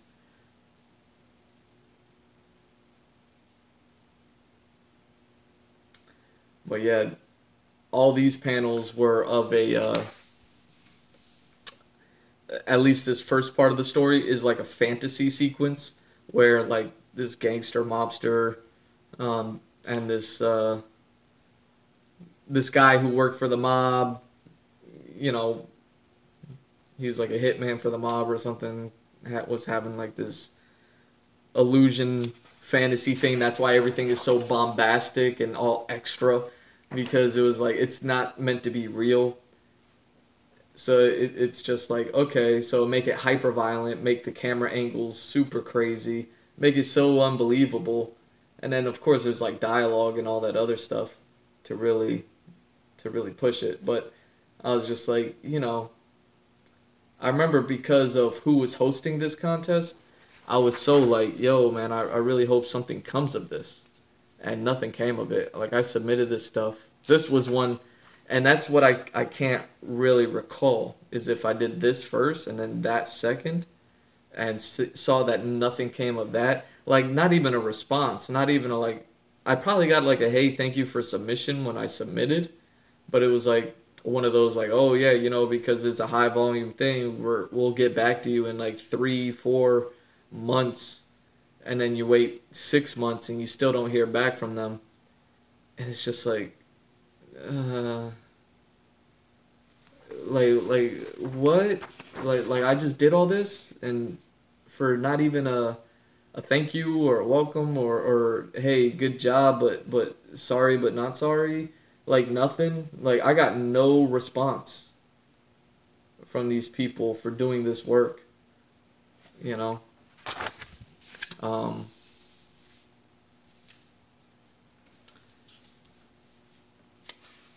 and that's why I was a little bit hesitant to work on the contest that I worked on earlier this year, about a month, 2 months ago. I did a contest for Bloodborne, and it was the ink page that was in my sketchbook, and it's on my stream, or if it's not on my stream, it's probably up on my YouTube at this point.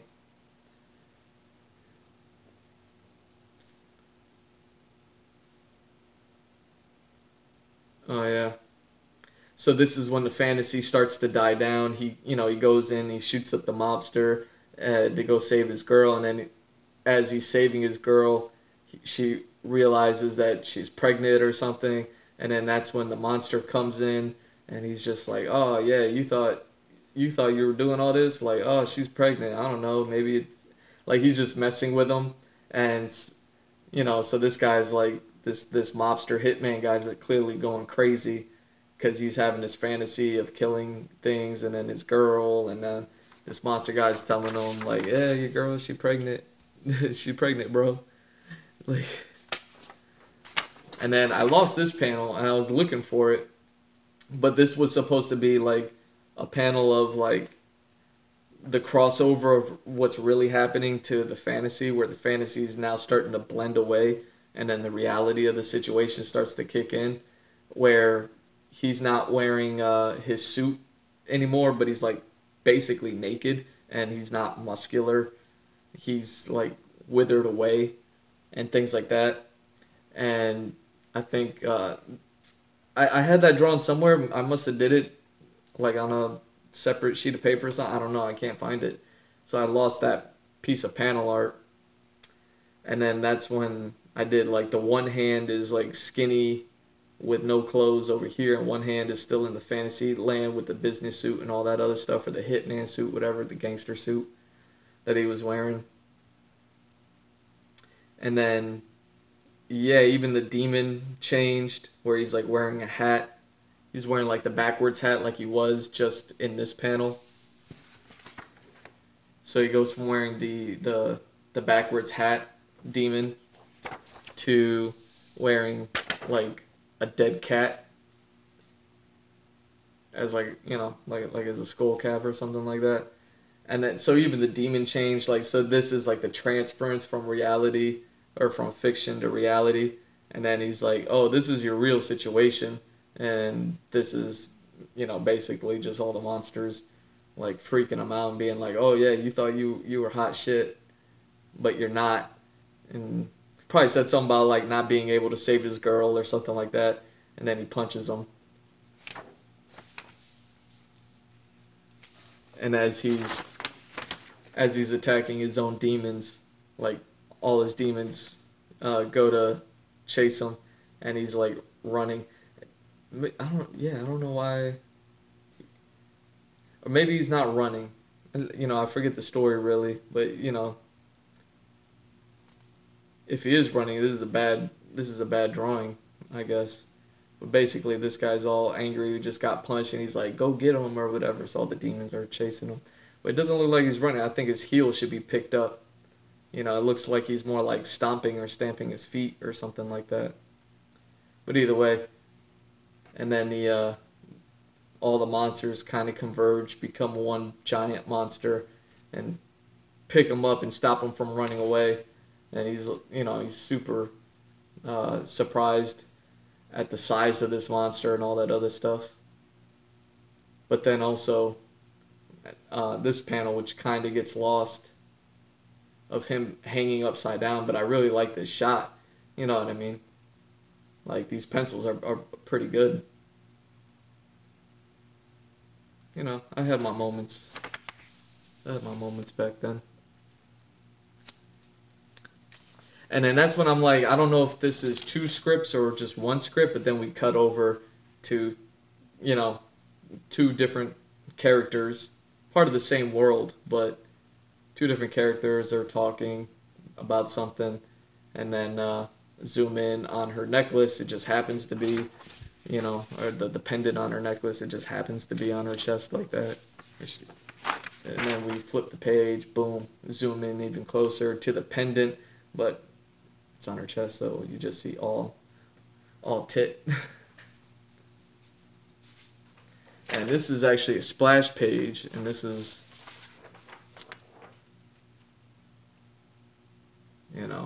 so you can see how big this work is. I think when artists do splash pages, they'll just take an 11 by 17 and flip it sideways and draw on it that way. So maybe I should probably do it that way from now on, but I actually did the actual 2 pages 11 by 17, so this is like a 17 by 22 sized piece of illustration. And again, this is what I mean by like this artwork really not doing it for me, because it's the size of a panel. I was doing pages at the size of a panel, where this is like where you would really want to draw like comic illustrations. But even this project didn't work out, where I didn't even get an honorable mention. I didn't get a follow up email. I didn't get a job. I didn't get shit. Like I submitted this, and they didn't. Seems like nobody gave a fuck. It was like, what the fuck did I submit this for? What the hell did I just dedicate all of this into for? You know? Not even like I would even appreciate if people just tore my art apart. Like just let me know that you saw it and shit on it. But shit on it specifically. Don't just say, oh, the artwork's shitty, but just say like, nah, you see how you did that? Like the running where I was like, I think he's running away, but he's not running away. It looks like he's stamping his feet or something like that. Like if somebody were to like critique it and be critical that way of being like, hey, like he's supposed to be running and his heel's not even off the ground. Like what the fuck? He looks like he's stamping his feet. Why are his fists like you know what I mean? Like actually be critical and break down my art and be shitty towards it that way. Like I'll welcome that. Like that's fine. But not getting any response at all whatsoever, like it was just like why'd you even host the contest? You know, I talked about the Udon guys, the guys who work for Udon Comics, Joe Vrine and Dax Gordon, how the two of them came together. They created this Facebook group called Joji TV, where every week, you know, we would get together, they would live stream, and they would talk, and then they would throw a contest from time to time. And I won most of those contests that I participated in, and you know, that I appreciated, not because I was winning, but because they acknowledged us. They acknowledged that the contest happened. They acknowledged the winners like they said they would, everything like that. And I mean, like I said, I put everything I had into this. I was still working a full-time job, had no money. I didn't even have the proper materials where, oh shit, this is an actual 11 by 17 sheet of paper. Look at that. I didn't even realize that until just now. This is actual 11 by 17. I wonder where I got this from. Because, yeah, this one's not even taped in the back. Holy shit. That's fancy. But I put everything I had into this. You know, all they did was provide a script and I had to draw it. So I drew it. That previous page was like just a close-up shot of all the monsters or all the people who had like the powers or whatever. They have powers for a certain reason. So, you know, they talked about that, and then it cuts back to the same dude who was just having that fantasy, who freaked out, whatever. It cuts back to him as he's walking into this store, and then he goes to meet this Chinese guy. And, you know, my environments needed work back then. Like, you know, I get it. But, like, I think my character and stuff like that is, my character art and everything like that is really good. The rendering, I think, is really good. You know, like, I look at this and I still see, like, you know, somebody who needs a little bit of improvement. But at the end of the day, I think all this work is actually still really strong. I mean, I thought it was at least worth having a conversation over, you know, or them to be like, hey, man, you know, you didn't win this contest, but if you change this, and that, and you try to do a few things, we want to see you resubmit this to us later on, and then just remind us who you are, and, you know, we'll consider you for a position here. Anything at all would have been great, man. But no acknowledgement whatsoever. Here's another one that I did of a full two page spread. Oh wait, maybe it goes this way. There we go. So again, it's the same dude, 2-page spread, but now this time he actually has the monsters under his control. Where before they were like attacking him and doing all that other stuff. his power is to be able to control these monsters, and he uses all these monsters. He turns out the light. See, like this one's 11 by 17, has no tape on the back, but then this one does have tape on the back, and they were the same pages back to back. So it was, I don't know what, I couldn't tell you where I got 11 by 17 paper from. But yeah, this is him grabbing the Chinese guy. Now he's like in control of all the monsters, and then they just like slowly tear that poor Chinese guy apart for some reason. I forget the story at this point, but he's doing it for a reason. And we just cut, flip the page, and we cut over. We see like his body's torn to shreds. So the police are trying to figure it out. I remember it took me forever to draw this environment. I just didn't have the mind for it.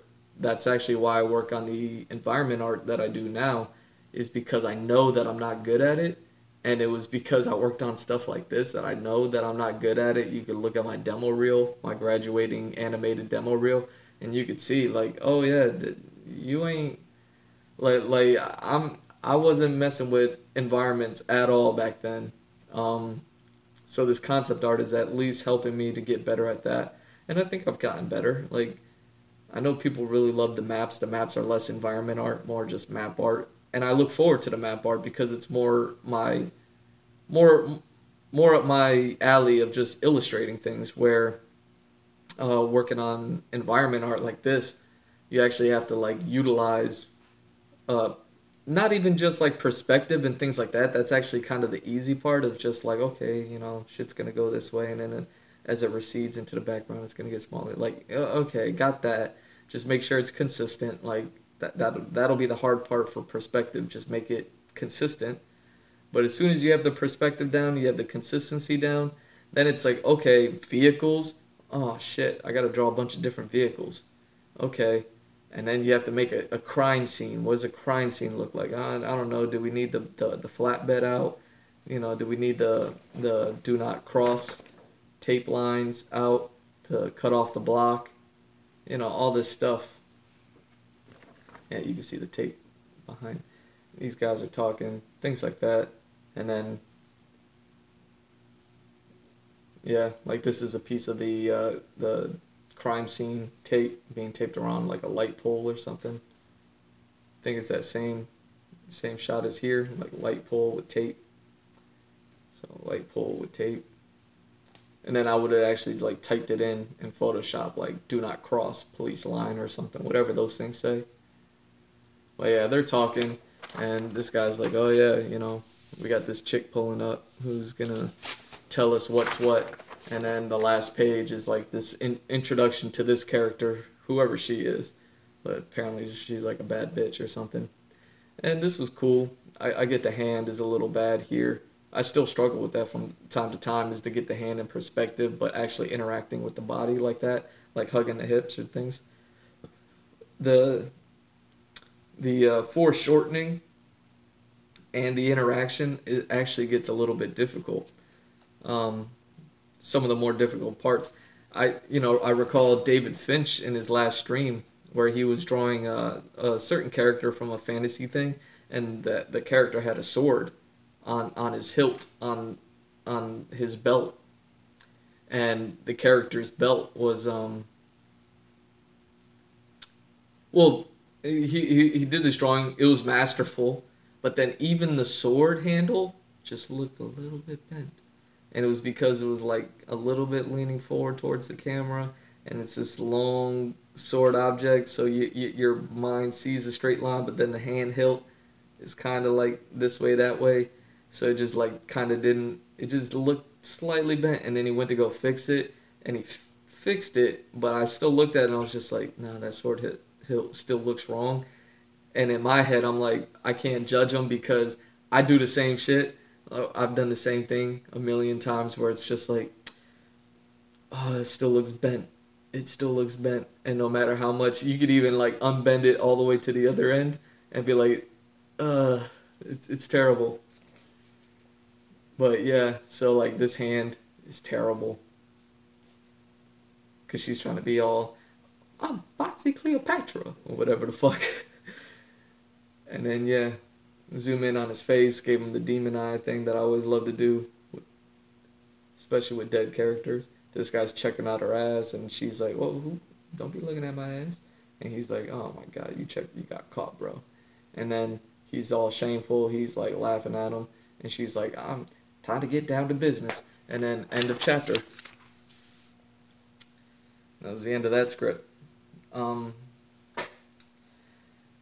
yeah, I just found all of this art recently, so um, that's why I haven't been on. That's why I haven't been streaming or doing anything.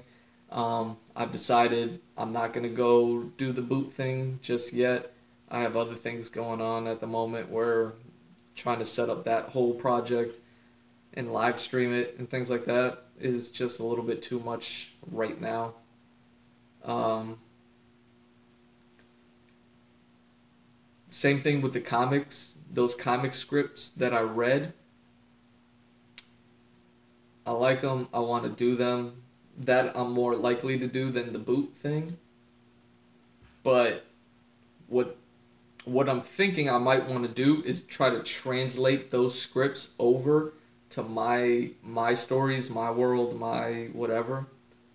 So that way I can have these little comic book samples that I put out there, but at least they're relevant to me and what I'm working on. Because, like I said, I have 40 years worth of 400 characters. Like, you better believe I've covered the gamut of things. So when I was reading those scripts, I was like, even though they're all different, one's kind of like Conan-ish, and one's kind of Iron Man-ish, and one's kind of uh, like Spider-Man-ish or something. It's like I should be able to translate those over into my world in with some characters. I don't know what characters it is yet, but I could just like say, okay, you know what? I'm gonna tell this story. I'm gonna pick these characters, and I'm gonna do whatever. And it doesn't even have to be an official story or anything like that. But at least that way I can put it together, call it mine, and just do it that way.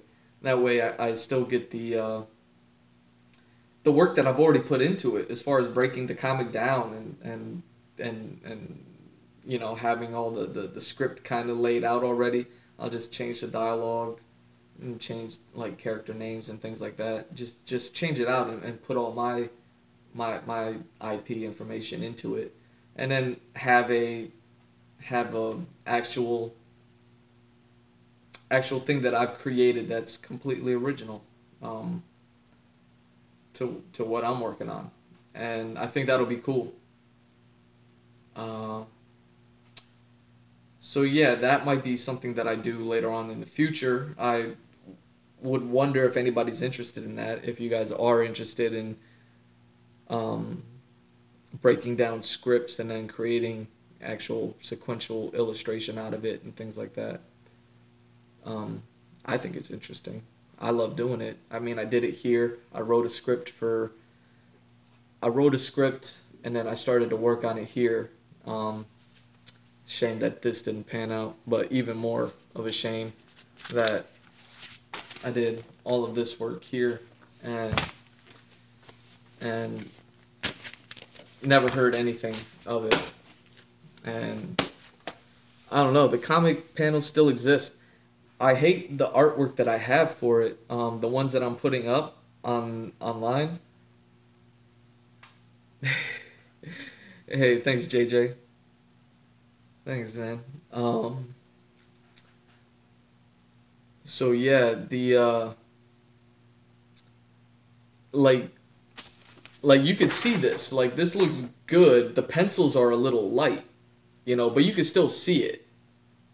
But for some reason, when I took two different sets of photographs of those pages, all of it indoors, so maybe that might be the problem. I might have to take it outdoors and then take pictures of it out there, but it's like super windy, so all that paper is going to be flying around.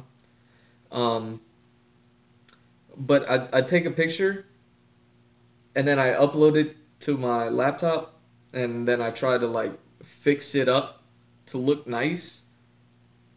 and the results are all all that. Like the artwork is still there, but it's I don't feel like it represents what I did there that well. Mind you, that's a year. I don't know how many years old at this point. So, um,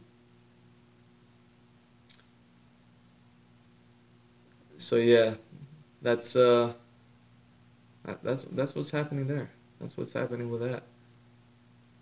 So yeah, that's it. I'm hoping I want to do a couple things first and then bring it over to uh, cause Sundays I'm usually like applying to jobs or looking for work and things like that, and I haven't done that yet today. Um, so I just wanted to jump on the stream, kind of catch you up, JJ, catch everybody up on why I haven't been on the last few days, discovering this work and then scanning it in, trying to create the digital artwork, trying that one twice because the first time it looked like shit because I took the pictures at night even though I had it lit. Um, it still turned out to shit, so I waited until the next day and then it was daytime, did the pictures, did all the digital work again, and it was 2 full days worth of work. Um, and yeah, it is what it is. I mean, at this point, at least it's going to be done and it's going to be out there, and then I can put it behind me. Um, and yeah, I'd like to make more more comics of it, but it's really because that's going to be the next step. I'm going to be working on concept art for the next few years, and I would hate for anyone to stop and think for a second, like, can this guy even do comic book art? Can this guy even animate? Like, I can do all that stuff. It's just the time and you know the time that it's gonna take is months and years, and I need to keep a roof over my head, keep the lights on. I still gotta send money to my mom and things like that. So like I gotta feed myself in those months and years of time. You know what I mean? Like there's all that stuff to consider. So yeah, I'll be getting around to doing those comics, and I wonder how I'm gonna do it if I'm gonna actually take the paper and tape it together, like take 2 sheets of paper and tape it on the back and do it that way, like I did those. Just because at the moment I don't know if I can afford to draw on fancy illustration board paper. I have that paper available, but I was saving that for commissions, and I'm not getting that many commissions, frankly. So it's like, okay, I'm saving that work for paper for commissions, but the commissions aren't coming in, so maybe I could use it for my comic book stuff. But I don't even know if I have enough paper for that. I was hoping that the commission work would come in. That way I can have the money to buy the product to, continue to do these things.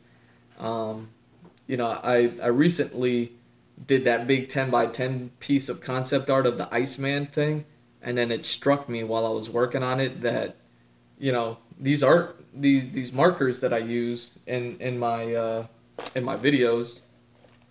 Here's the marker set. So I got all these markers. Um,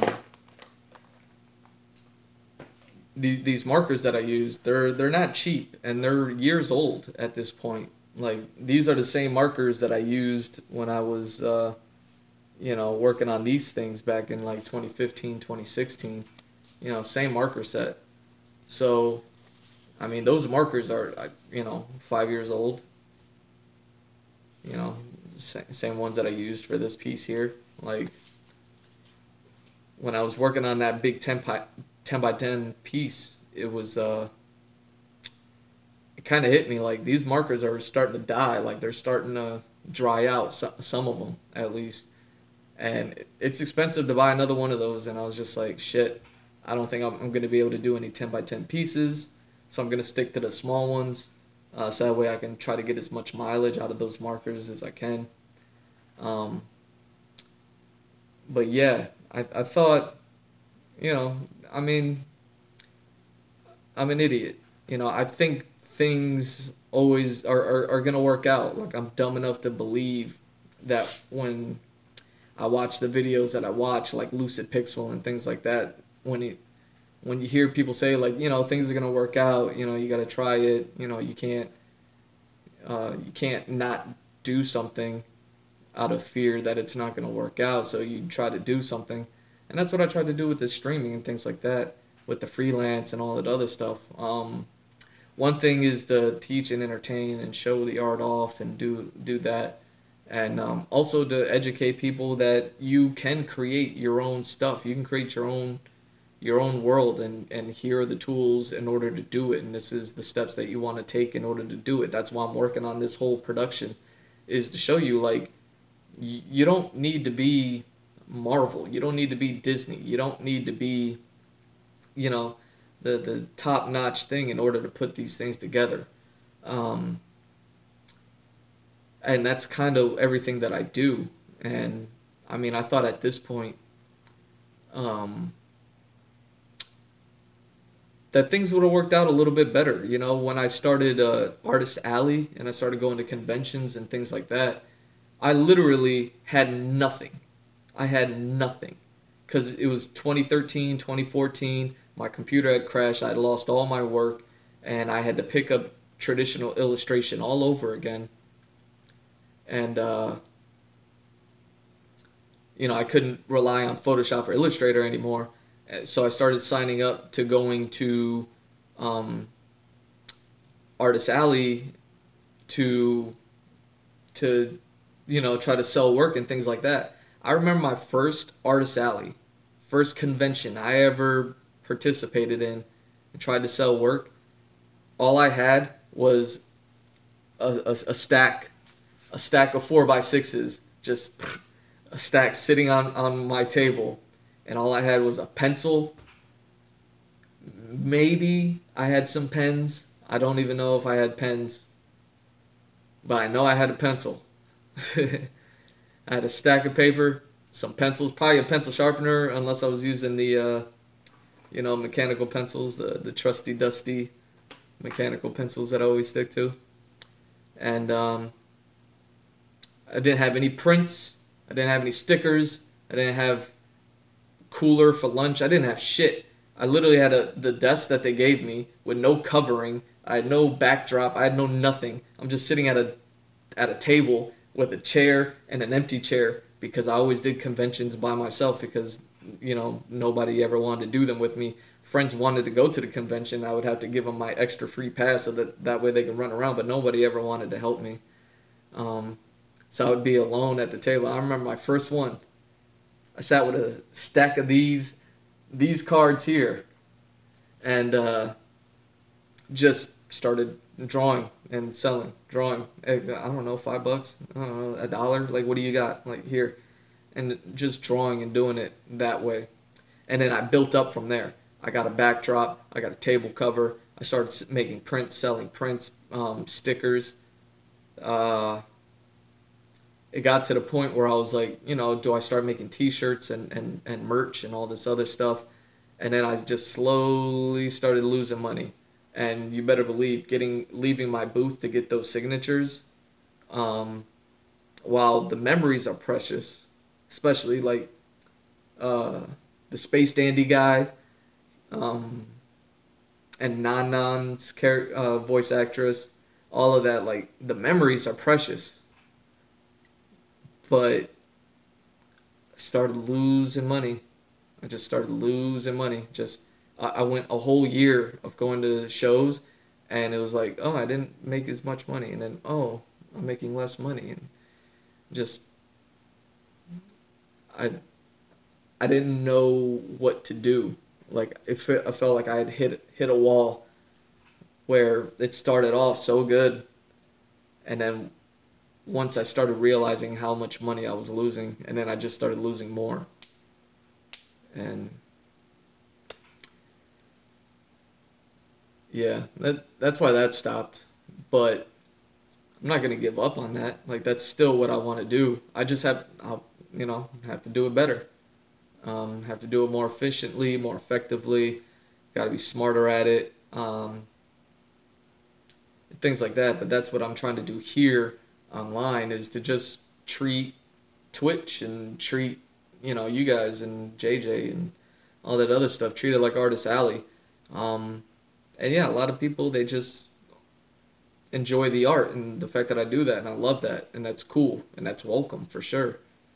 But also, it was like that build up that happened, that build up from not having shit. Just like my Twitch channel here is like I don't have shit, and I'm gonna build on it. And fortunately, I have been able to create a community here, uh, and there's nowhere to go but up from here. That's why I want to address why I've been off for the last few days is just because I've been trying to focus on what's the next move because my materials are going down. I have no income, and I'm running out of resources, money and art supplies, and it's awfully reminiscent of when I started losing money at conventions, where a lot more is at stake these days than there was, 10 years ago, 5 years ago. Um, and yeah, I guess it just speaks to the hard times that everyone is going through. Uh, it's not just me that's going through it. I know everyone's kind of going through it. JJ, I know you've been looking for work and things like that. I hope you found a job or something like that'd be super dope. But yeah, man, trying to think of what's the next move because at the end of the day, I have an interview tomorrow. I got to pray that I get that job. I'm going to shoot a few emails out today to try to get work elsewhere. And, fingers crossed that something comes of those. I've been trying to do networking and things like that. Like, I suck at networking. Um, like, personally, it's like I'm just a nice guy and I appreciate meeting people and getting to know people and all that. But it's like I never follow up, and it's not because I don't care. It's just like I don't no, I don't want to bother people, and plus I'm busy. I'm trying to do shit. You know what I mean? So it's like I don't want to bother you, and I'm busy, so I don't socialize as much as what like networking requires, I guess, where it's almost like you got to kind of be on people. Hey, checking in. How you doing? What's going on? Because if you don't do that, and then one day you do that, but it's been like 6 months, they're gonna be like, "Why the fuck are you talking to me?" And it's like, "Oh, I thought we were cool." Like that's not networking. Well, that's kind of like how I treat life. Is like, if the last time that we spoke everything was all good, I expect the next time that we speak, whether it be one day, 1 year, or one lifetime, it's like I expect things to still be good. And apparently it just doesn't work that way. Like networking has to be like, nah, you always got to do something for somebody. And, sometimes it's not even that much. Sometimes it's just saying hello. But that's what I'm trying to learn how to do. Still looking for that job, man? Yeah, thanks. It's a temporary part-time thing tomorrow, and certainly won't be enough in the long run. But hopefully it turns into something. But yeah, so we in the same boat because yeah, I can't do this forever. Um,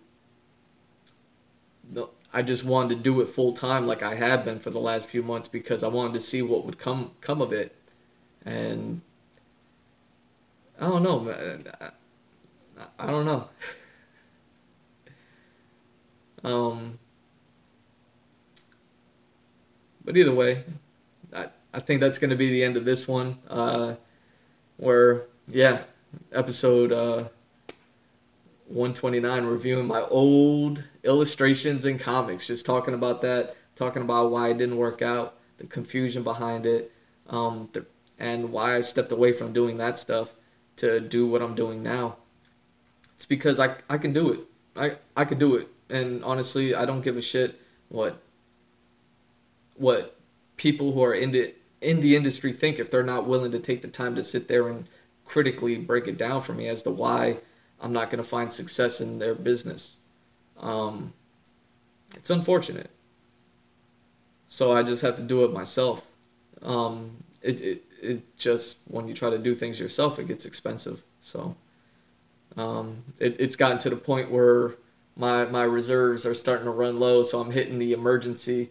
I'm starting to look at the eject button to shoot out of this ride that I've taken myself on, and y'all have joined me for it. Um, but yeah, so this is going to continue to go on. But once that part-time um, temporary gig happens, I don't know how often I'll be able to do it because I don't know what the schedule is going to be or what that's going to look like. And then I don't know what the end result is going to be as far as like if I even get the gig, that's one. But if I do, how long do I have it? And three, is it ever going to be more? And four, how is it going to affect my streaming time? Because this is still the priority, is for me to do this. Don't get it confused. My goal is definitely to still do what I set out to do here, which was just create a digital space of Artist Alley where you can come, visit me. And again, you know, G Mr. Drew on all socials. You can follow, like, and subscribe me there. You can follow me there. Old videos go up on YouTube. Sharing things on Twitter all the time. And then I'm on Fiverr selling commissions. You can hire me there for any commission work. That definitely helps out. What helps out even more is my Patreon. I'm really trying to build that up. Just and my Patreon goal is right there for anyone and everyone to see, and we can see that I'm nowhere near my goal. But again, it's just a build up thing, and I understand that. I just didn't know that I was gonna be such a shitty builder, so I thought I was gonna do more, do better, but I'm also naive in that way. So it's gonna take a lot more time, and now it's just gonna take a lot more time to build up to that moment. But once I hit my goal, man, this is what I want to do. And again, always want to do it bigger and better. I want to have a camera on me. I want to have a camera on my artwork. I want to do the work, speak with y'all, and just do it bigger and better. Like I said, continue the concept work until all the concepts are done, and then start the story. And then once the story is done, that's when it's going to really get exclusive. That's why it's like, okay, if I'm going to be doing it for years, the years that it's going to take in order to build up to actually getting to the story parts and actually starting the manga and all that other stuff, hopefully by that point, that'll be when I have built up that audience. I have reached my Patreon goal. I have done all this stuff so as to be able to do that then. And that way I don't have to worry about temporary gigs, and I don't have to go and try to find jobs. Trying to look for work takes half of my time. You know what I mean? It takes up too much time. But, got to pay the bills, man. Got to take care of the family. So, hey, that's going to be it for this episode, man. I'm G Mr. Drew. G Mr. Drew on all socials. Go follow, like, and subscribe. I'm on Instagram, Twitter. I don't know. Links are in my bio, so go check that out. gmrdrew.art, my website. Go hit that up. Uploading it. Those comic books that I was just showing up, I'm going to be putting those up on there. You can see what I was talking about as far as like the scans don't really look that good, but they're as good as I could make them. It was my second attempt. I did one at night and I did one during the day, and even the day ones, they still didn't look good.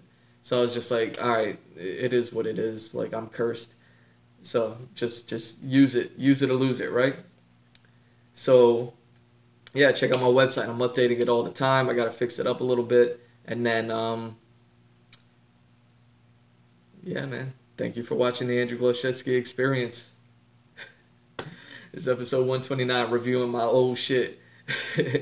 Love y'all, man. Take care, JJ. Hope you find that job, y'all.